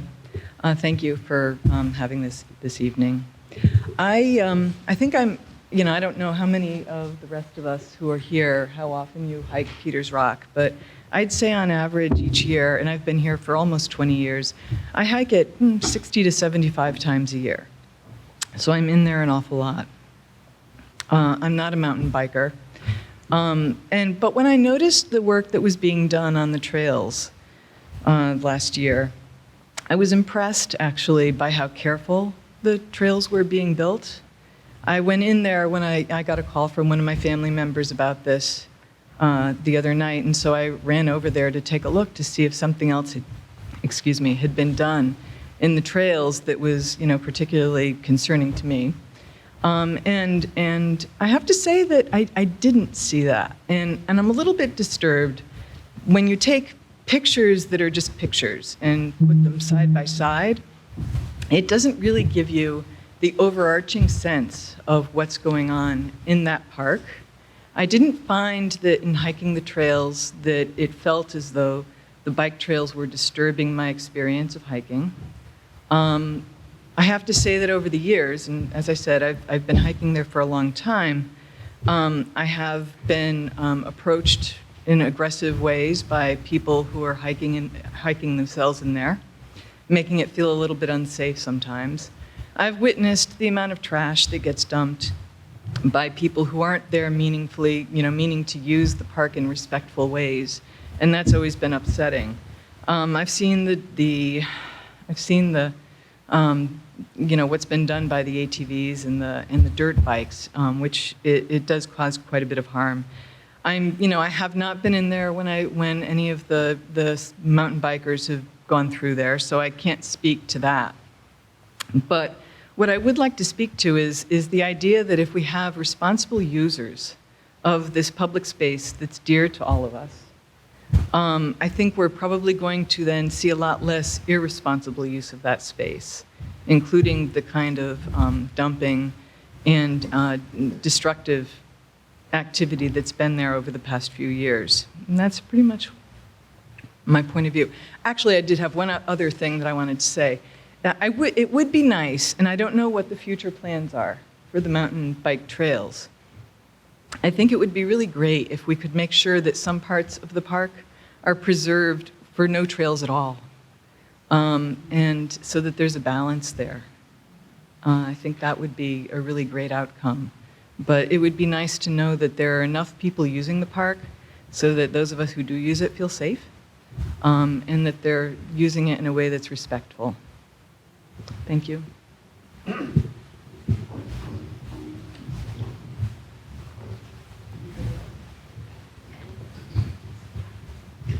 Hi, my name is William Marino. I live at 376 Quinnipiac Avenue, North Haven. I'm not a member of the Peters Rock Commission, but I've helped them numerous times throughout the years, cleaning up the park, removing debris, anytime they need somebody to help.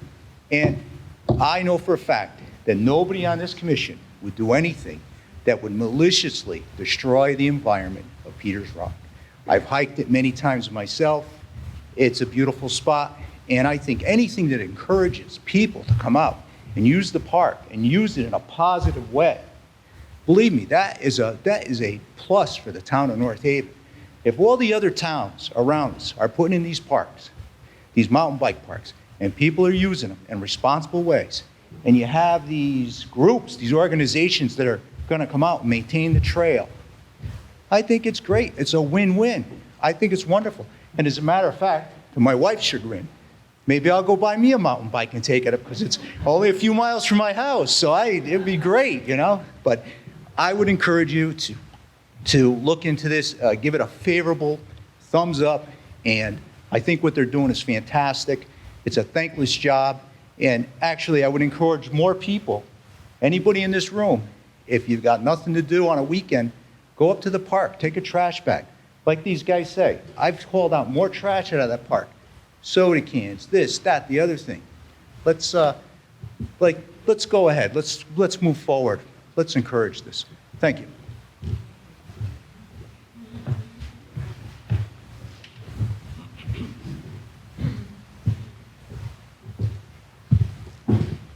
Hi, Michael Stringer. I live on Grandview Terrace, and I'm recently joined the board, Peters Rock Association. I retired in 2020. We all know what happened in 2020. People are starting to look for outdoor fun. And I'd hiked many areas around Connecticut, Vermont, Massachusetts, and discovered, quite by accident, actually my wife discovered quite by accident, there was a jewel in North Haven, Peters Rock. Never knew it. Been in North Haven now for 30 years, out of my 50 years in Connecticut. And we went on a trails hike, Trails Day hike, in June of 2020. It was a limited hike capacity due to COVID. We were following COVID protocol. We signed up. X number of people went, 2 groups, and we went up.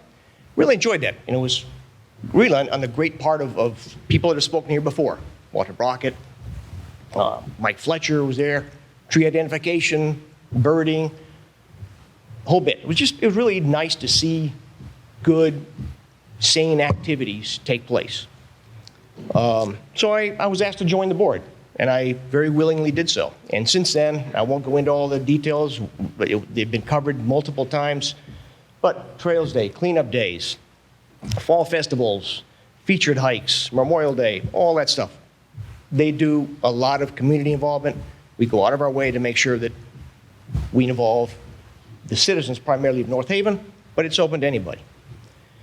We've had to respond to some nasty situations or situations that weren't quite right. We've had to take apart 2 homeless encampments. Who's supposed to do that? The police were very, very beneficial to us. First gave them the sign, listen, you got to get out of here, you can't stay here. One was there for a while. Took a lot of effort. Public Works did us a huge favor by removing some of the stuff. We came in and cleared up all the rest of the stuff. There was another one that wasn't there quite so long. But we're always looking for the betterment and the good of the park. No doubt in my mind. And I'm proud of what we do to do that. We've responded recently to what became some relatively illegal activity up off of Rock Lane in Hermitage. And there was a cease and desist order, and fortunately it was cleaned up. But that activity in and of itself damaged a great part of the environment up there. You want to go see some cut trees, there's a lot of little stubs up there with a lot of little stuff. Not our part. We stepped in, expressed some concerns, and again, the town helped us out to have that stop. I'm not a mountain biker. I'm a road biker. I haven't ridden a bike for a while. But let me tell you, I would not be riding a bike on the roads nowadays. COVID has made people a little wacko. We all know that. Just about 2 years ago, a friend of ours who was walking up on Ridge Road got killed. Happens all the time. How many people are we going to allow to get clipped by cars on pedestrians and bikers in our town, around Connecticut, around the world? It's nuts. We are trying to present or have available a nice facility where you can safely bike, mountain bike, and hike. And that is a huge plus. I surveyed this past June, along with some other board members. We actually walked 5 miles of the, at that point, beginning formation of the bike trails, the mountain bike trails. And I was super impressed at the degree of professionalism, the safety that was put into their berms, even their jumps. They weren't taking down trees. They were utilizing trees that were already there to be part of their features and have fun with. But again, safety was their primary concern. You could see it all the way around, whether it was switchbacks, whatever it was. It was great to see, and I commend them for that. Lastly, I'm no ornithologist, but I have seen an incredible amount of wildlife there, birds especially.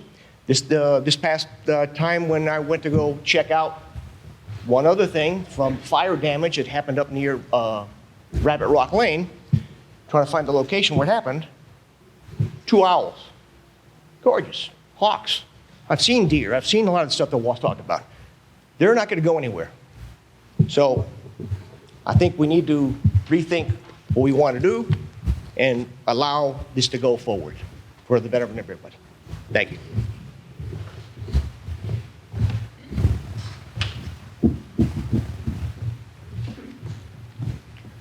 Good evening, Mr. Chairman, Commissioners. I'm Sally Buemi, 5 Blossom Drive, and a lifelong resident of North Haven. I would urge this commission to take a position against this amendment. You know, we don't allow bicycle riding on sidewalks for a very good reason. Biking and hiking don't mix. I have great respect for you, Davis. I've worked with him on conservation and open space issues during my 10 years on the Board of Selectmen. But I disagree with his reading of the Peters Rock Association mission statement. He said that the association is to preserve and maintain the Peters Rock for public use as a park, forest, and open space, hiking trails, picnic areas, observation points, and other uses as determined by the association. And he ended the sentence there. But the mission statement, which I'll pass out to you when I finish, doesn't end there. The statement, the sentence doesn't end there. It says, and other uses as determined by the association and the town. That was left out. And as Director Lynn Sadowski has already said, it will be up to the town to decide whether to adopt this amendment to allow for a mountain bike park, and I hope that it is not allowed. Another thing that I want to say is, it says here in the mission statement that the association will consider factors in making determinations of other uses. The association shall consider factors as preservation of the land for educational pursuits, but not limited to geological, botanical, ornithological, scientific, and the development of passive recreational activities. And I stress the word passive. I think when you start taking down trees, making wider paths for biking with ramps, that encourages speed, it encourages racing, and to me, you've crossed the line from a passive recreational activity to an active recreational activity. So I think that in 2 respects, the mountain bike park violates their own mission statement. And I would just like to close, it seems to me, I just heard about all this from letters written by Joan Masaryk, who I also have great respect for. And I would like to ask the town attorney, because it seems like this, and I missed about a half an hour of the meeting. I had a Board of Selectmen meeting tonight. So excuse me if I'm being repetitive, Mr. Chairman. I had to leave for about a half an hour. So I don't know if this has been discussed, but it seems like this mountain bike trail has already begun. And I would like to ask the town attorney, did the association have the authority to do that on their own? No. Thank you very much. Thank you, Mr. Chairman, for your time and attention. But you know what? I do want to say one more thing. I have great respect for the 12 people that are on the Peters Rock Association. I know they volunteer their time. They've done a great job up there. I was up there yesterday and walked the trails as best I could in the snow. And as a lifelong resident, I was up there as a kid all the time. I have great respect for what they've done. I don't want that to go unsaid. But thank you very much.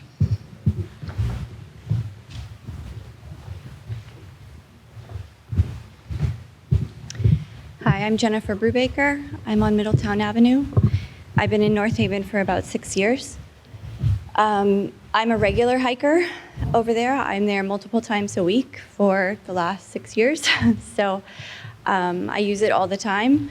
One thing that's sad to me is that when I'm there, I mean, I love the solitude and the quiet, but I am often the only person there. There aren't other people using the space. I think a lot of people don't know about this space, or they don't. I'm not sure why it's not being used, because it's a beautiful space. My husband and my 2 kids went mountain biking on these trails recently and loved it.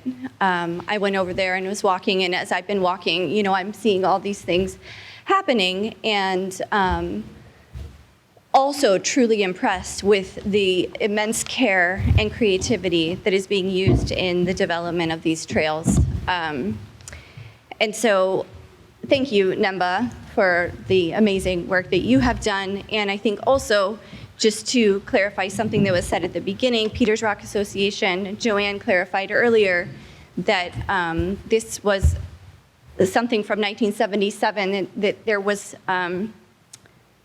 they didn't know that they needed to get town approval or something. So I just wanted to make sure that everyone understands that the Peters Rock Association is like all above board in terms of intentions.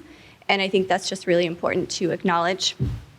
And as soon as they saw that they weren't, that there's something that needed to be addressed, they have been completely upfront and moving forward with integrity. Again, I think the integration and the use of natural landscapes to determine the flow of the trails has been remarkable. And the structures and features, again, like what somebody else was saying, utilize the naturally fallen logs and just making really unique trails. As far as the trails, hiking and biking coexisting, my kids were biking along with my husband. I was hiking and I didn't see them at all. And I kept looking for them. So there, that crossover is extremely minimal if that happens, maybe at entrances or whatever, but I was looking for an hour and I didn't find them.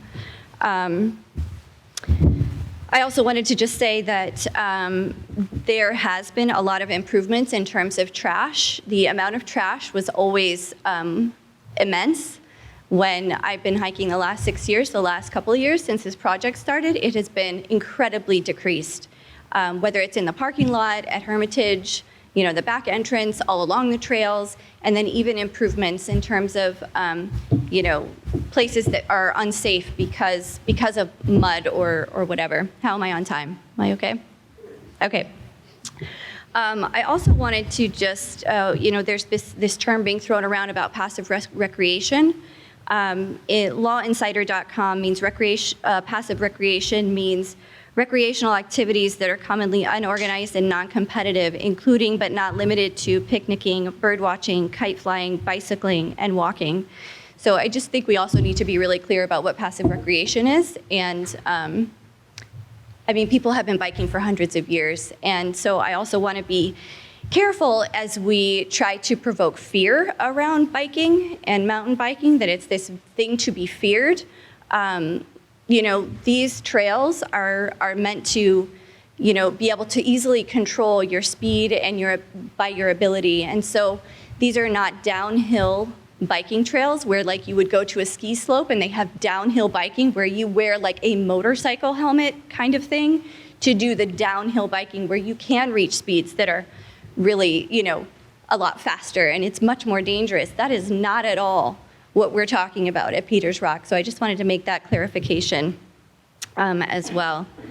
So I am kind of on the same, it feels like we can coexist. Does it have to be one or the other? I really feel like oftentimes we take this really black and white approach. Everybody gets really positional and what they're defending. And I just think we can really work together to make this space be a recreational space that we can all coexist and benefit from.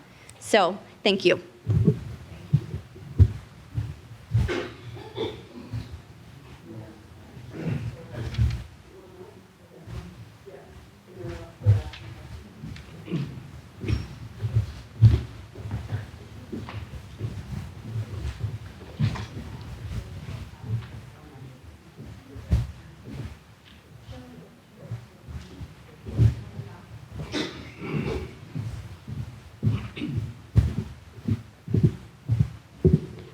Joe Mazurek again.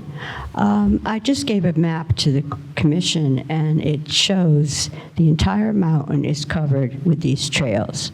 There is the wildlife habitat and food sources are completely cut off because the animals will not go over the trails from one area to the other. And it's depicted with arrows that that Matt Fuji made. And it shows the direction of the trails and it uncovers the mountain entirely. I would now like to read a letter I wrote. It's probably going to be repetitious, but I would just like to read it into the minutes of the meeting, if I may. I'm opposed to mountain bikes on Peters Rock. In the 80s, 90s, houses, condos, all kinds of applications were submitted for development on Peters Rock, which we fought against. We asked the commissions to call in the Kings Mark Environmental Review Team, a group of environmental professionals who work with the state.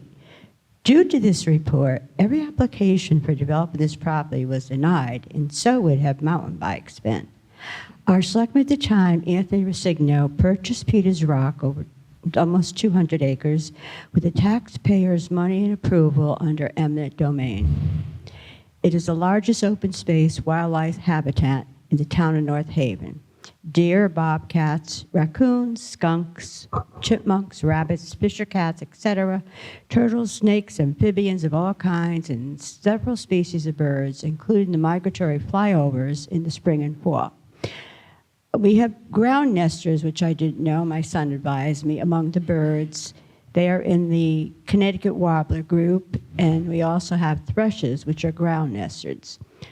These ground nesters would be completely destroyed and would never stay here, like the other birds would not stay here either with the heavy mountain biking going on. Peters Rock has 27 acres of wetlands, and the Kings Mark team stated we are to maintain a 100-foot minimum wide buffer zone, a natural vegetation around all wetland riparian areas to filter and trap silt and sediments and provide some habitat for wildlife. At the last meeting on February 6, Joanne Krishik was talking about laying 750 feet for a boardwalk of pressure-treated wood for the bikes on the wet area off Middletown Avenue, which incidentally is wetlands. The board of directors have allowed 13 miles of dangerous trails to be cut through the forest, wetlands, watercourse, etc. 15 is their goal. They have created switchbacks, illegal berms, diverted waterways, cut down trees, and built circus stunts out of pressure-treated wood. Although it no longer has arsenic in it, it is still harmful to the environment, wildlife, and humans due to serious chemicals leaching out of it. Masks must be worn when cutting it, and it cannot be burned. Erosion is running wild and will be worse with the spring thaw. On Facebook, they are constantly asking if the trails are still wet. The pamphlets I gave you, the last article, which I have stapled over at Trails, denotes that they're calling in to ride the trails, and they're constantly being told that they are wet and they are closed. They have recently buried PVC pipes in the ravine to channel the water, as my pictures show. I would like to know what engineer gave them permission. They are ignorant of the fact this is a year-round watercourse going into the Quinnipiac River that will never dry up. Matt Fuji, the mastermind behind all this with his building crew, has been given carte blanche by the Peters Rock Board, stated on Facebook, time to bring in the tires for another jump. Do you know how many tires we hauled out of there years ago after the town purchased it and we were cleaning it out? Another Facebook quote, I have been planting shade grass on the trails to try to stop the erosion. What's next? Fertilizer? This is all contaminating the Quinnipiac River, where there is a thriving oyster industry. At their February 6th board meeting, I asked Matt Fuji for a map, and of course, they didn't have one, only the computer one. Joanne Krishik then stated they didn't have to give anyone a map, not even your commission. She said she didn't even know why they had to go before your commission. The Boy Scouts didn't have to when they built bridges. I guess she felt they didn't have to count to anyone. Ironically, the map they came up with, 2 more miles of trails are still in the works, which it does not show. There are butters on the North Haven, East Haven, and New Haven side, and we should have all been notified of this development, which we haven't. And the entire project is against their own mission statement, which several of us have stated. They're trying to compare mountain bikes to normal bikes that most of us have ridden as children. If that's the case, why then create separate dangerous trails? Mountain biking is considered an extreme sport that is very dangerous. And as I have reported I'm done. Okay. Well, I'm asking that this is closed. As of tonight, I'm opposing Peter Rock's request to amend the town's ordinance, Section 11. And I also wish that this commission would just shut this down and not force us to go to a town meeting, because then it's going to become a real legal fight with my group also. Thank you.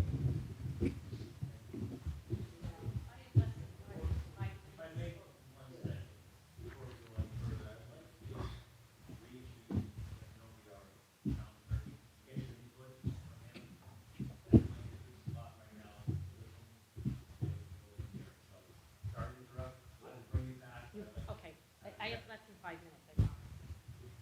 Sure. Please. There's a number of things that are going on here, none of which involve the amendment of this ordinance, because as Lynn indicated, only the town meeting as a legislative body of the town has authority to adopt, repeal, or amend an ordinance. But, you know, from my perspective, if the commission wants to even consider pursuing an amendment to the ordinance to allow the use of this town property for mountain biking, there's an awful lot that has to happen that has not happened yet. And what needs to start the process is you need to receive and review design and construction documents, because we need to be able to evaluate from a safety perspective and from a best practices perspective what's being proposed to be built on the town property. We'll also need to see a proposed management plan for the course. And we'll review that against best practices, which my understanding from an insurance perspective, what's looked at is something called the American Association of State Highway and Transportation Officials Bicycling Trail Guide, okay? Then we have to evaluate hazards and how to mitigate the hazards. And then if we're satisfied with all of that, we need to get the town's liability insurer in the loop, okay? Now, we took this property by eminent domain in 1996. Bob Seula and I tried the case. I handled the appeal, okay? So I've been involved with this property from before the town owned it, back when the D'Amato brothers had applied to develop the property. And I'm very confident that the town's liability insurer has not underwritten a mountain biking trail at this property. In order for that to happen, they would have to come out and look at the property and be satisfied that when they underwrite the risk, they're charging us the appropriate premium for that risk. And they would look at things like hazards and mitigating the hazards and the management plan. So I'm not telling you whether you should or shouldn't be in favor of this. What I'm saying is that before you can even make that decision, there's an awful lot that has to happen that hasn't happened to my knowledge so far. In terms of the alteration of the town property, we also would have to look at, from a regulatory perspective, and when I say regulatory, I mean planning and zoning regulations, and Inland Wetlands and Watercourse Commission wetlands regulations. What, if anything, needs to be done in order to comply with our regulatory process. And none of that's been done. So, you know, before you can really, I think, decide, you can do what you want, but from a legal perspective, you know, I don't speak for the liability insurer, but I'm not at all confident that this is an insurable risk as it presently stands. May I ask you a question? Can I put some clarification on what you said? Is that permitted? Sure. We understand where we're coming from. I mean, I took yoga during the summer of COVID, and I saw kids riding bikes all over Ridge Road School. I didn't even realize that was illegal in town, that you couldn't do that. I don't think 90% of the people realize that you can't ride on school property. So it was a learning experience for us too. And I really mean, we just did not ignore that 1977 ordinance. We didn't even know it existed. And we want everybody to walk away happy should this come to be. We feel it's a great benefit to the town. We're not reinventing the wheel. Wallingford right now has a mountain bike trail, the next town over. So they obviously have these same issues with legality, and we don't want to see anybody get hurt. First and foremost, this... I need to interrupt you, but Wallingford, I spoke to their Parks and Rec director, and they have no features on it. And Mayor Dickinson was very specific that there was absolutely no features on their park. This is, you can't compare us, I don't think, to Wallingford. Okay. I'm just saying, I don't want Again, to be misled. I'm not saying it's a bad idea. Yeah. I'm not saying it's a good idea. What I'm saying is, I've been involved with this property since the town took it by eminent domain in 1996, okay? Kevin Kopetz had asked us to have Paul Monahan, who was up counsel to our firm at the time, incorporate the Peters Rock Association and obtain the 501c3 status and write the bylaws. And I never heard anything about mountain biking in the 27 years since. So, it's town-owned property. And if something happens on that site and it's not covered by the town's liability insurance, that's a worst-case scenario for everybody.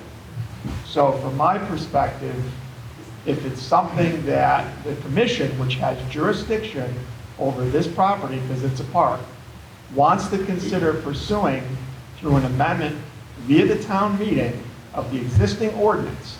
Ordinance is the organic law of the town. I don't care if it was 1937 or 1977 or 2017, okay?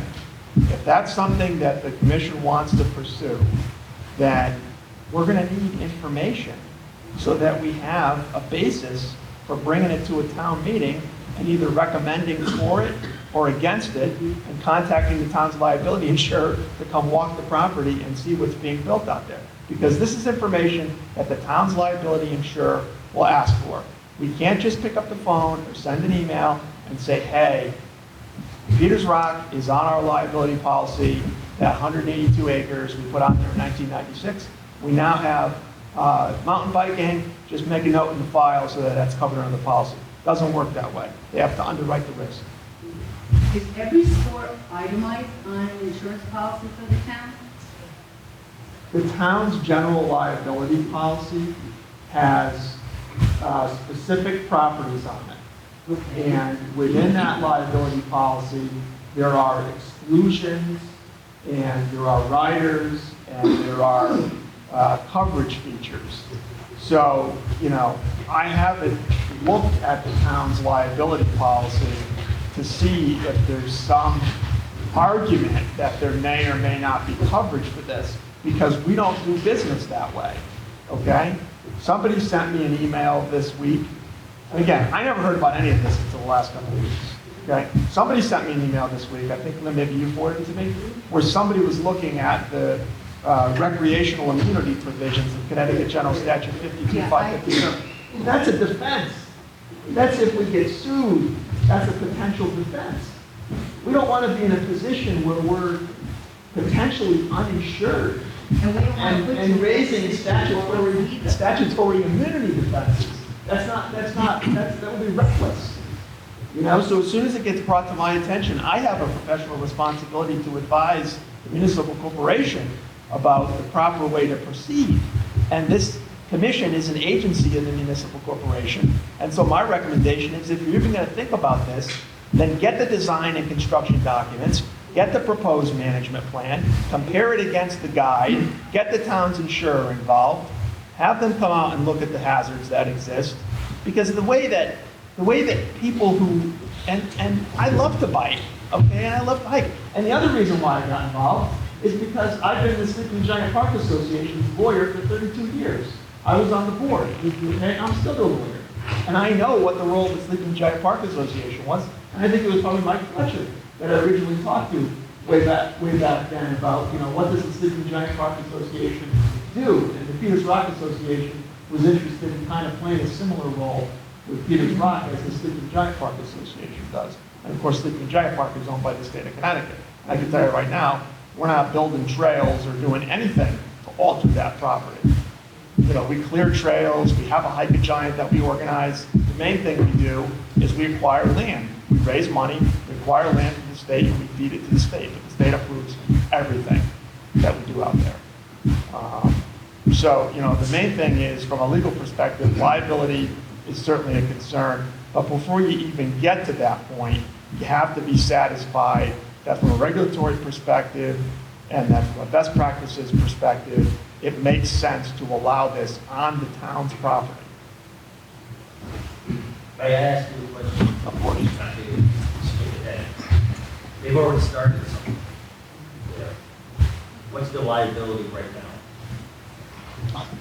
Well, my understanding, we had a conversation, you shut We it down. stopped it. Right. We put signs Right. up, we put notices up, as soon as we heard, because we don't want anybody to be in that position, especially us. To be in that That's my position. question. If something happens right now, Stopped it, we put tape up, we closed down the trails. Now, you and I both know somebody is gonna do it anyway, but we did everything that was suggested by Attorney D'Onofrio. Right to the letter of his suggestions, we followed up and closed the trails. Put signs up, put yellow caution tape, put it on our Facebook, mountain bike. Do you think it would be helpful in addition to the other steps that you recognize for that general liability, liability statute? See how that's kind of impacted insurance rates in other municipalities, if it's been tested, if it's affected liability rates in other jurisdictions. The research is out there in places that have developed these mountain bike parks, and this law will take out in so many different jurisdictions across the country. If we can kind of make a use case that, yes, there is some precedent here for that liability, specifically for municipalities, hasn't recognized the insurance company. To the extent that hasn't been revisited since the past in 2018, would that be helpful amongst all the other pieces? The problem with, first of all, you can't look at cases in other states. Well, you could, as a case of first impression, if it hasn't already reached, but would it be helpful amongst these other things? That's my only question. I mean, obviously, that's up to the insurance company. You Okay. know, it's an insurable risk if it's done correctly, okay? It's an insurable risk.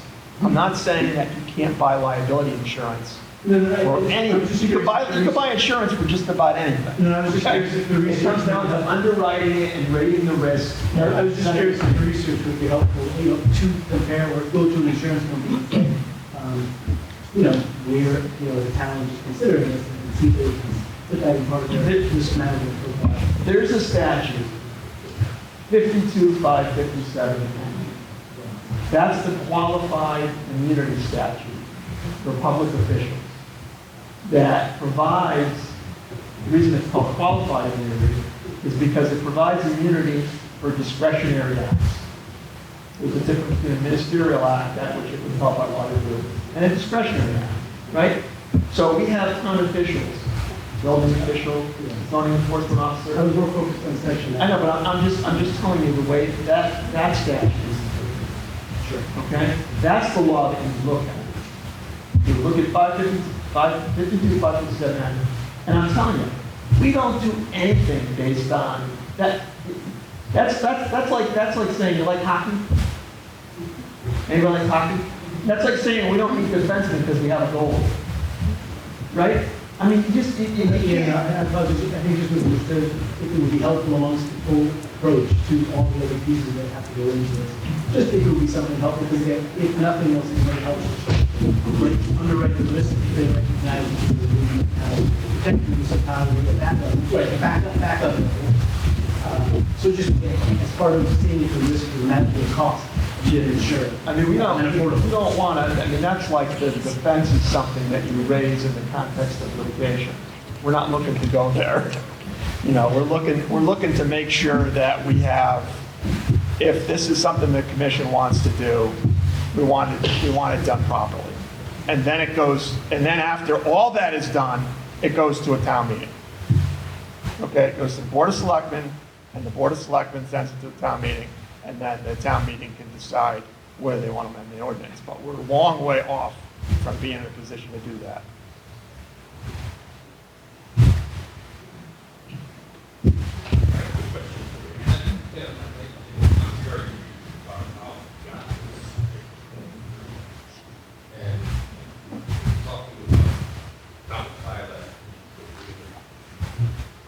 Joanne.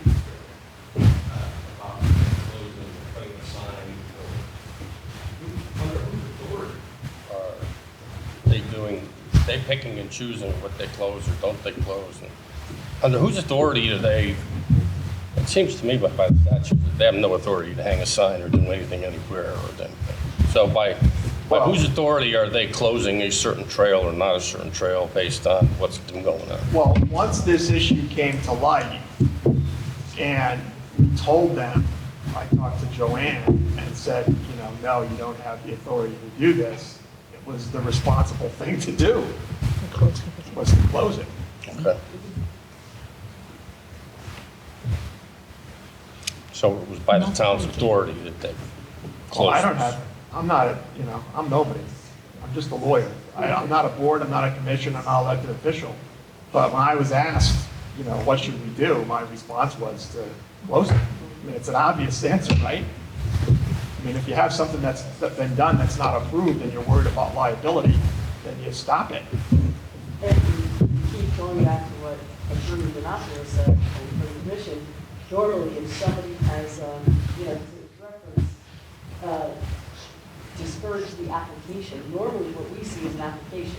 Somebody comes before us, they hire an architect, an engineer, a landscape architect, an inland wetland scientist. They would hire somebody to say, we want to propose a mountain bike park. I think most people like mountain bike. I love the mountain bike. But they come in with certified plans from a professional engineer, architect, or landscape architect that states, at Peters Park, this is exactly where we want to place the trails. And inland wetlands are flagged by a scientist. That didn't happen. We did get a map, and I think it might have been from map, like this map. We got, which is helpful, but it doesn't show where the inland wetlands are.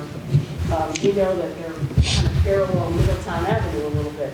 And Trail A looks like it goes right through it, but how would you know unless you flag the inland wetlands, be a scientist, so that we can make a decision? And what Jeff is saying is that even if we wanted to, even if you folks wanted to support the application, we're so far away because we have no plans on it. There is no application.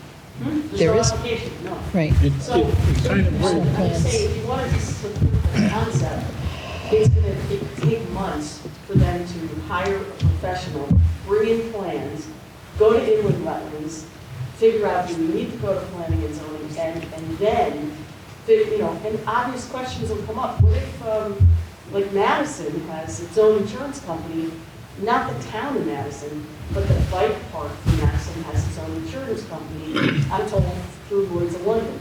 I don't know how much it costs. It's a separate policy between the bike park and the insurer. It's not Madison's insurance. So do they go that route? I mean, but then you have to, it's an open space. Is it something you want to support, taking into effect all the concerns for environmental? We're just so far away from an application. We don't have an application. Kind of brings to mind Blakesley Avenue Park when they wanted to put the playscape in. The group came to the board, presented plans. They were scrutinized by the town. Town made changes. There had to be safety, 6-foot fences instead of 4-foot fences, one entrance in, so a kid couldn't get lost in there and go out the back way. I mean, so, yeah, there's certain things that have to be done, I think, before we even get involved. A park, a playscape isn't allowable thing. The problem we have is that even if they propose a bike path, it isn't allowed in the regulations of the town. So our town ordinance doesn't permit you to just say, yeah, we'll approve the bike path. You still have to go, even if you support the concept after everything, you say, hey, this is how they're going to handle their insurance. This is how they're going to handle the bike paths themselves. This is their land stewards are going to be, there's going to be 20 volunteers covering so many acres. That management plan, that plan that people can see, then would have to go to a town meeting. That's essentially what we're not saying. And we have no, we stumbled upon this issue right before I left for vacation. We stumbled upon it because we got a complaint about paintball. So paintball stopped, and then as soon as paintball stopped, then paintball and neighbors said, well, you're stopping us, why not stop the mountain bike? So it's the same thing. Two issues that are not permitted under the town's ordinance. But with paintball, that gentleman decided, this is over, okay, pack this stuff up and it's done. This is not, you can't pack up all the bike paths, you have to figure out what to do with it. So So I think it's we're a at the, way more complex issue, but we're months away. we're at that point where we're gonna have to take the advice of the town attorney, you know, and to protect the town. And I think the next step would be that the association, the Peters Rock Association, would have to present what they have to present to. Yeah. Is there a formal application we can request from you this evening, so we can start? We have our meeting next week, Well, I for don't know. example, I'm not that sure. we can decide at board whether we're gonna go with this or not. Is there an application form? I did jot down everything Attorney D'Onofrio had said, the map. I wouldn't know. There's no application form because it's not allowed. It's not allowed. Under the law right now, it's not, but under the law right now, it's not allowed. And what they're looking, I guess, from the commission is to recommend to the Board of Selectmen that they go forward in just amending the charter. And I don't think we have enough information. We haven't had enough time to even ask any questions. We need to talk to, Attorney D'Onofrio. I'm overwhelmed. I'll say it right off the bat. Understandable. We've been working on this over a year, and as I said, we just did not realize, according to our bylaws, we were the keepers of the land, and it was not any arrogance on our part that we just didn't apply to you and ask your blessing for it, because we simply didn't realize we had to. I mean, in the 20 years I've been involved on the board, everything we've done, like we put a serenity area in it, we've never come to you before to ask. So you've come to the town this is an education for their me as building? well. Oh. This entire operation is illegal. Entire. All right, I'm an attorney here. You're illegal if you rule on an illegal operation. I mean, we didn't nothing on it. It's open, it should be shut down tonight. No questions asked. It's not for an illegal operation. Our selectmen put in his time. That's my feeling, because we're going to go legal. We're not going to go through some town meeting and all kinds of crap. No way. No way. The next step for the neighbors, these people, hundreds of us, no other park has a residential, residences, houses. We completely surround this. It's in the middle. They have parks all over. And one of the parks that I said doesn't have any jump theater. But yet this would be put for the residential neighborhood for people, this whole thing is illegal. There is no work party being through as residents unless we that's all we have to do. Get it done. Because if you're going to pass this on, it's unbelievable. We're not saying we're passing it on, we're saying we need more information, more time to look at all this paperwork, okay? Because we don't want to be reading this while people are presenting, because it seems like we're not paying attention, okay? And my only thing is when they were suggesting you closed it down, is that something that we should win as a town to close it down instead of them taking it upon themselves? They did it voluntarily, voluntary compliance with. Right. We don't even know we don't know where they are. We don't know where the features are. And again, it goes back to what Jeff is saying, normally what happens is if an application comes in, a formal application, a set of plans designed by a professional, it comes to our offices in land use, right? It's a certified engineer, and if it comes in, the first thing that happens is our land use administrator, our inland wetlands folks, we talk to the applicant, and we say, hey, under this isn't even allowed. You need an ordinance change, an amendment to do this. But they would have already had a whole set of plans out that said, here's the inland wetlands, here's where the water courses are, here's what we're doing to protect this, we're staying away from this buffer, you have to stay out of the 50 buffer.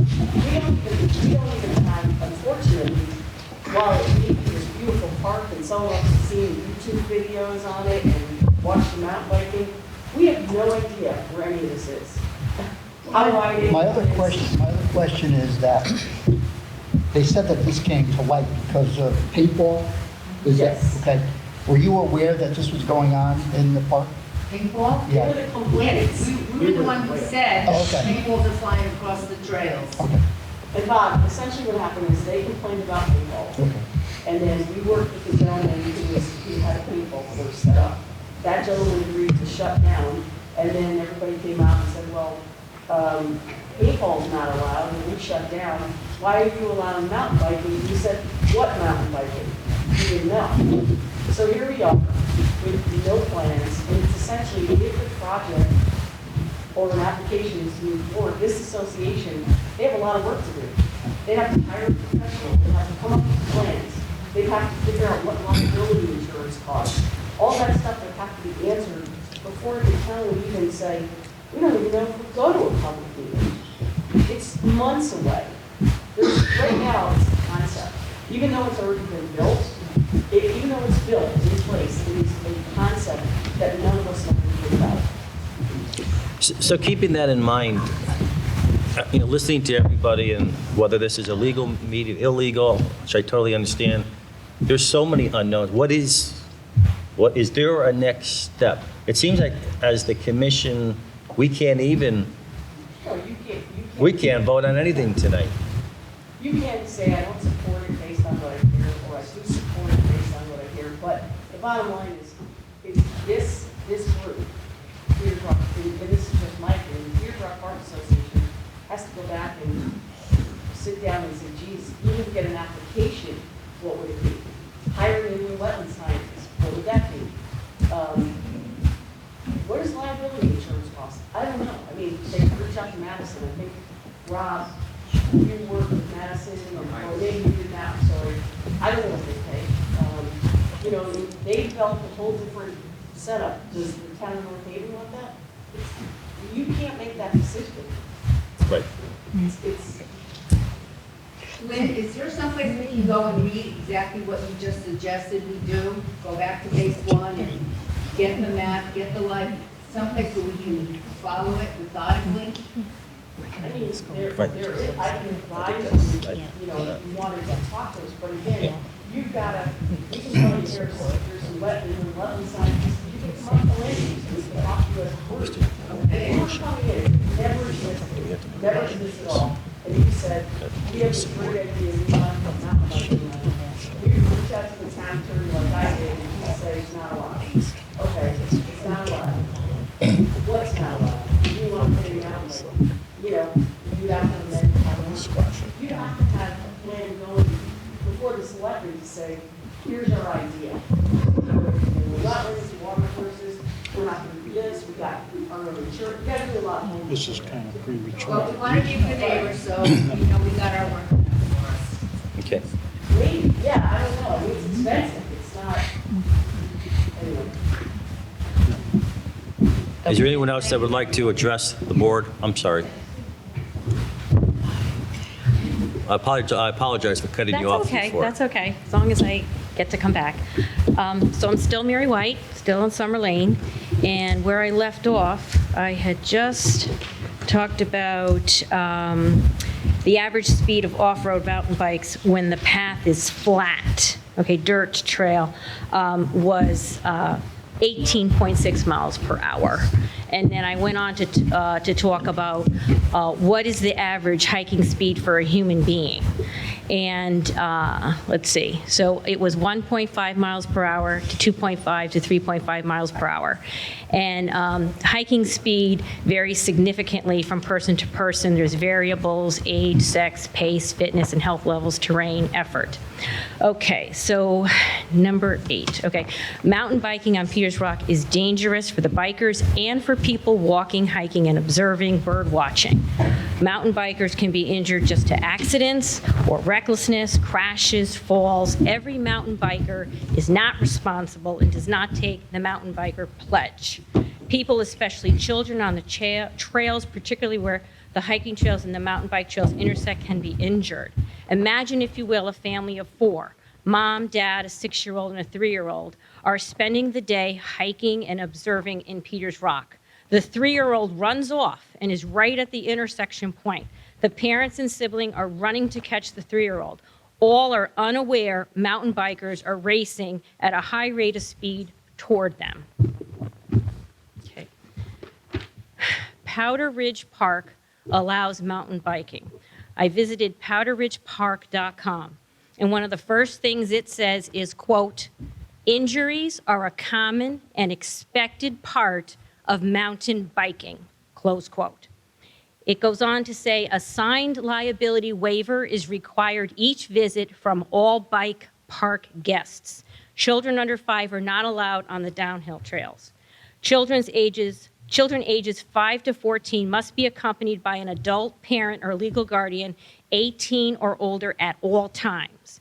Children under 18 years old must have their waivers completed by a parent or legal guardian. It strongly suggests full face helmets, full length gloves, biking armor, disc brakes, and full suspension bikes. Okay, so mountain bikers of all ages, including minors, will come to Peters Rock.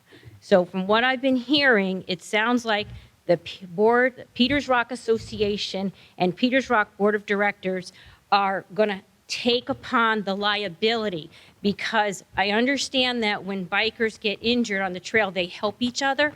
But what happens when it's a serious brain injury or the child is going to limp from a broken bone for the rest of their lives? I can guarantee you that those parents will sue everybody who was responsible for allowing this activity to happen where their child was permanently injured. And so I would like to conclude by asking this commission, preservation of Peters Rock as a historic landmark, okay, it didn't happen here. They have been doing a good job with the trash and all of that. I'm not going to say that they're not, but they've made a huge mistake. This is huge, and it needs to stop tonight, now. And you guys, if you would please recognize, you heard the information Joan gave you about the statistics of injuries, okay? I don't want that kind of liability as a resident of the town. If they want to take it on and they want to pay for it when somebody gets hurt and they want to sue and the town is completely cut out of it, which I can't imagine because it's town-owned property, I don't know. But I just want to recommend that I think you have enough information to not support, not recommend that ordinance go to a town meeting, that Section L amendment. And the agenda talked about discussion of Peters Rock Association for Mountain Trail with structures. So I think that you could deny the request for the installation of those mountain bike jumping ramps and structures. So that's what I want to say. I believe you have an opportunity to start righting this terrible wrong and save Peters Rock. It's our historic landmark, and we all have a responsibility to protect it. And it's not being protected. It's been injured. So please vote to not have a positive referral to the Board of Selectmen. Thank you.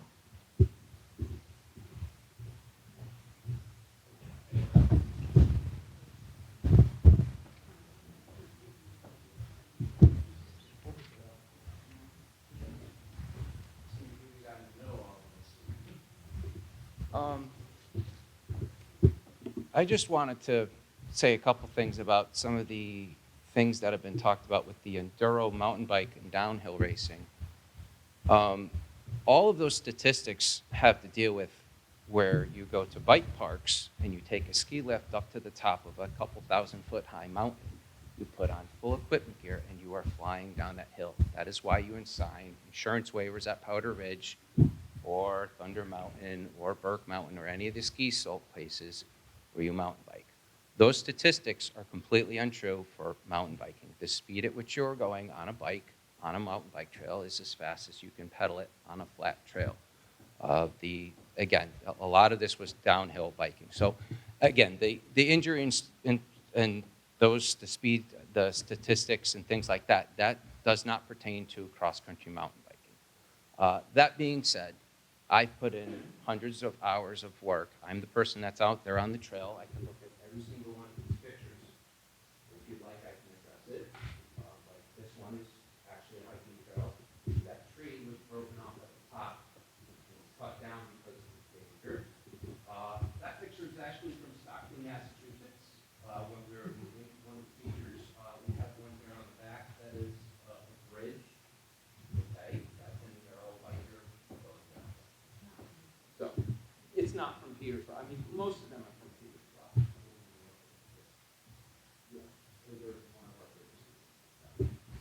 That being said, I was asked to build these trails. I put in hundreds of hours of work. Now, why do I do something like that? I'm a second grade teacher. I've got my hands full. It's report card week. I'm here tonight because I love going out on those trails and working and seeing people and being thanked. Thank you. Oh, we love these trails. Thank you. We love coming to this park. Thank you. We love all these things. So I just like to say to the board, oh, you have let me see. If any of you would like to go walk the trails, I will make the time to go out there with you. At any time, I'm always available. This is a passion of mine. I do this because of the thanks that I get and the fact that I get to see people enjoy these trails. You had a question? Yeah. Yes. And designing, yes. Yes.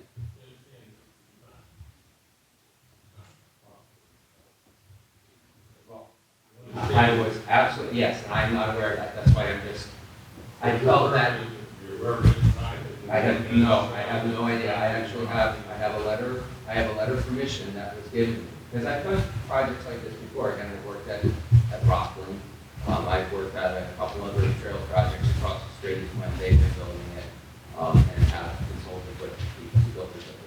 You give examples of where other towns have built trails and roads. Yes. And that's good. Yes. Just as easily walk the line to make bicycle path recreation. Well, go to Milford, but you can't even walk to a path of recreation. Let alone bike. No. And many examples and desires for parks that allow probably like, no. First time you live. But we're the town of North Haven. The town of North Haven makes the decision on what happens, not based on what other towns have done, but what the town of North Haven decides to do. So I have questions for Joanne, too. I don't know if this is the time for it now.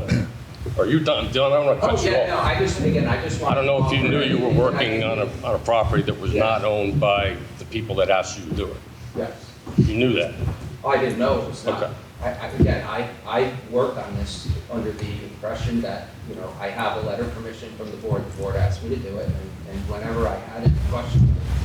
So under your impression, Well, the board owned the property?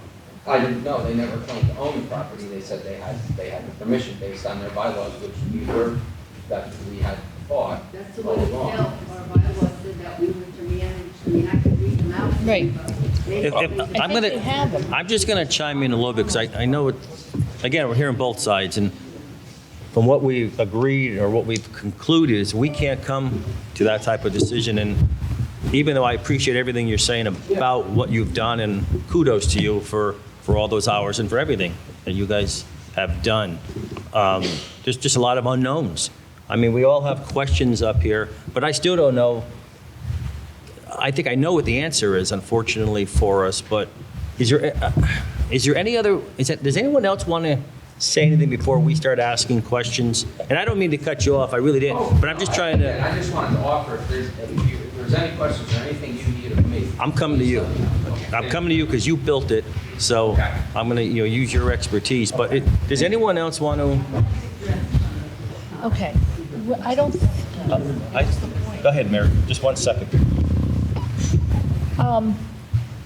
Everything that anyone has to say still is, oh, there's my alarm, sorry. The bottom line is, this right now is not allowed by the town charter. Right. So what we are trying to say is, I don't think we can bring this to the Board of Selectmen and say, oh, yes, we totally support this. And believe me, I'm your neighbor. I own those 3 properties across the street, and I am a lifetime member. My corporation was the first lifetime member, I believe, of the Peters Rock Association. I've been here for 67 years. That company's been there for 67 years. And we've been through everything we saw when Attorney D'Onofrio and Attorney Ciulo, fought to keep it, not have all those homes developed. And we love it as Peter Rock. And I don't know if there's a more dedicated board than you people right there. I've been to a lot of your events. My husband loves hiking the rock with the kids, and I will donate, and I will still donate. Anytime you need anything, come across the street and knock on the door for donations to all of your, the projects that all the Boy Scouts have done. But that being said, it's still not under the town, and it's not your fault. You didn't know. No, it's not. So I don't think, right now, this board cannot go forward to the Board of Selectmen and recommend that they amend the charter, and I think that's something you would. That's the point I was going to. I mean, again, kudos, you guys have done a fabulous job, but there were just too many things, too many unknowns, too many questions, from liability to who does what to safety. I mean, there's so many different things, and you guys have addressed a lot on the surface. But the bottom line. But the bottom line is, we as the Park and Rec Commission really cannot approve this, cannot recommend this to the Board of Selectmen. to the Board of Selectmen, based on everything we're hearing tonight. Mostly on what Attorney D'Onofrio had said, that the town charter does. Start the process. And, excuse me. We will get somebody involved, and we'll do everything we need to do, wetland, et cetera. Yep. And. But please realize, we did close the trails, and we want to make that very clear to everybody. This is just a recommendation. I've been on Peters Rock for 20 years, and I was born in 1958 in Monkeys. But in all that time, I don't remember any time where your board has come to our board and we're seeing a big presence in the park. So my recommendation is that you guys get involved with the park. And it is your property, it is the town of North Haven's property.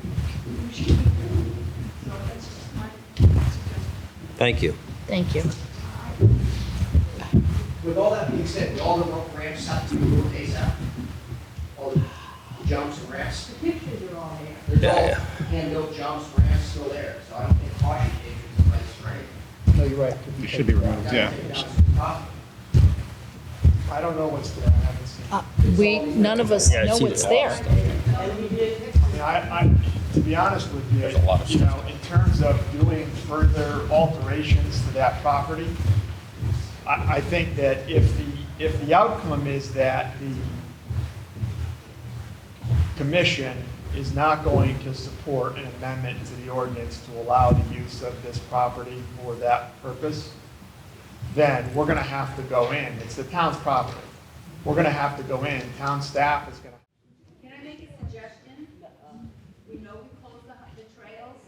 We meet again on Monday. Will you give us the opportunity to go in and tour whatever ramps and things you're concerned about and take them back? We don't want the town go in and just with a bulldozer or anything, taking things out. Because as somebody said earlier, carefully laid, it's not like you see a refrigerator in the middle of the forest. You wouldn't probably even notice a lot of the stuff there unless you were looking for it. So you allow us that opportunity to go in and rectify this? Compliance, would that be? Yeah, why don't you make your motion? I'll work with you on that. I prefer our guys don't damage food. I get it. All right. That means it's still used. Yeah, my suggestion is that the association coordinate with town staff on any remedial work or any make safe work that's gonna be done. Sooner rather than later. It's a town property, I don't want more work being done on town property without the town staff knowing about it. All right. So based on tonight's comments, discussion, and information given by our attorney, we as the Park and Rec Commission cannot recommend to the Board of Selectmen. Do I, any amendments to our present-day charter? The ordinance. Do I have a- I'll second. All in favor? All right. Anyone opposed?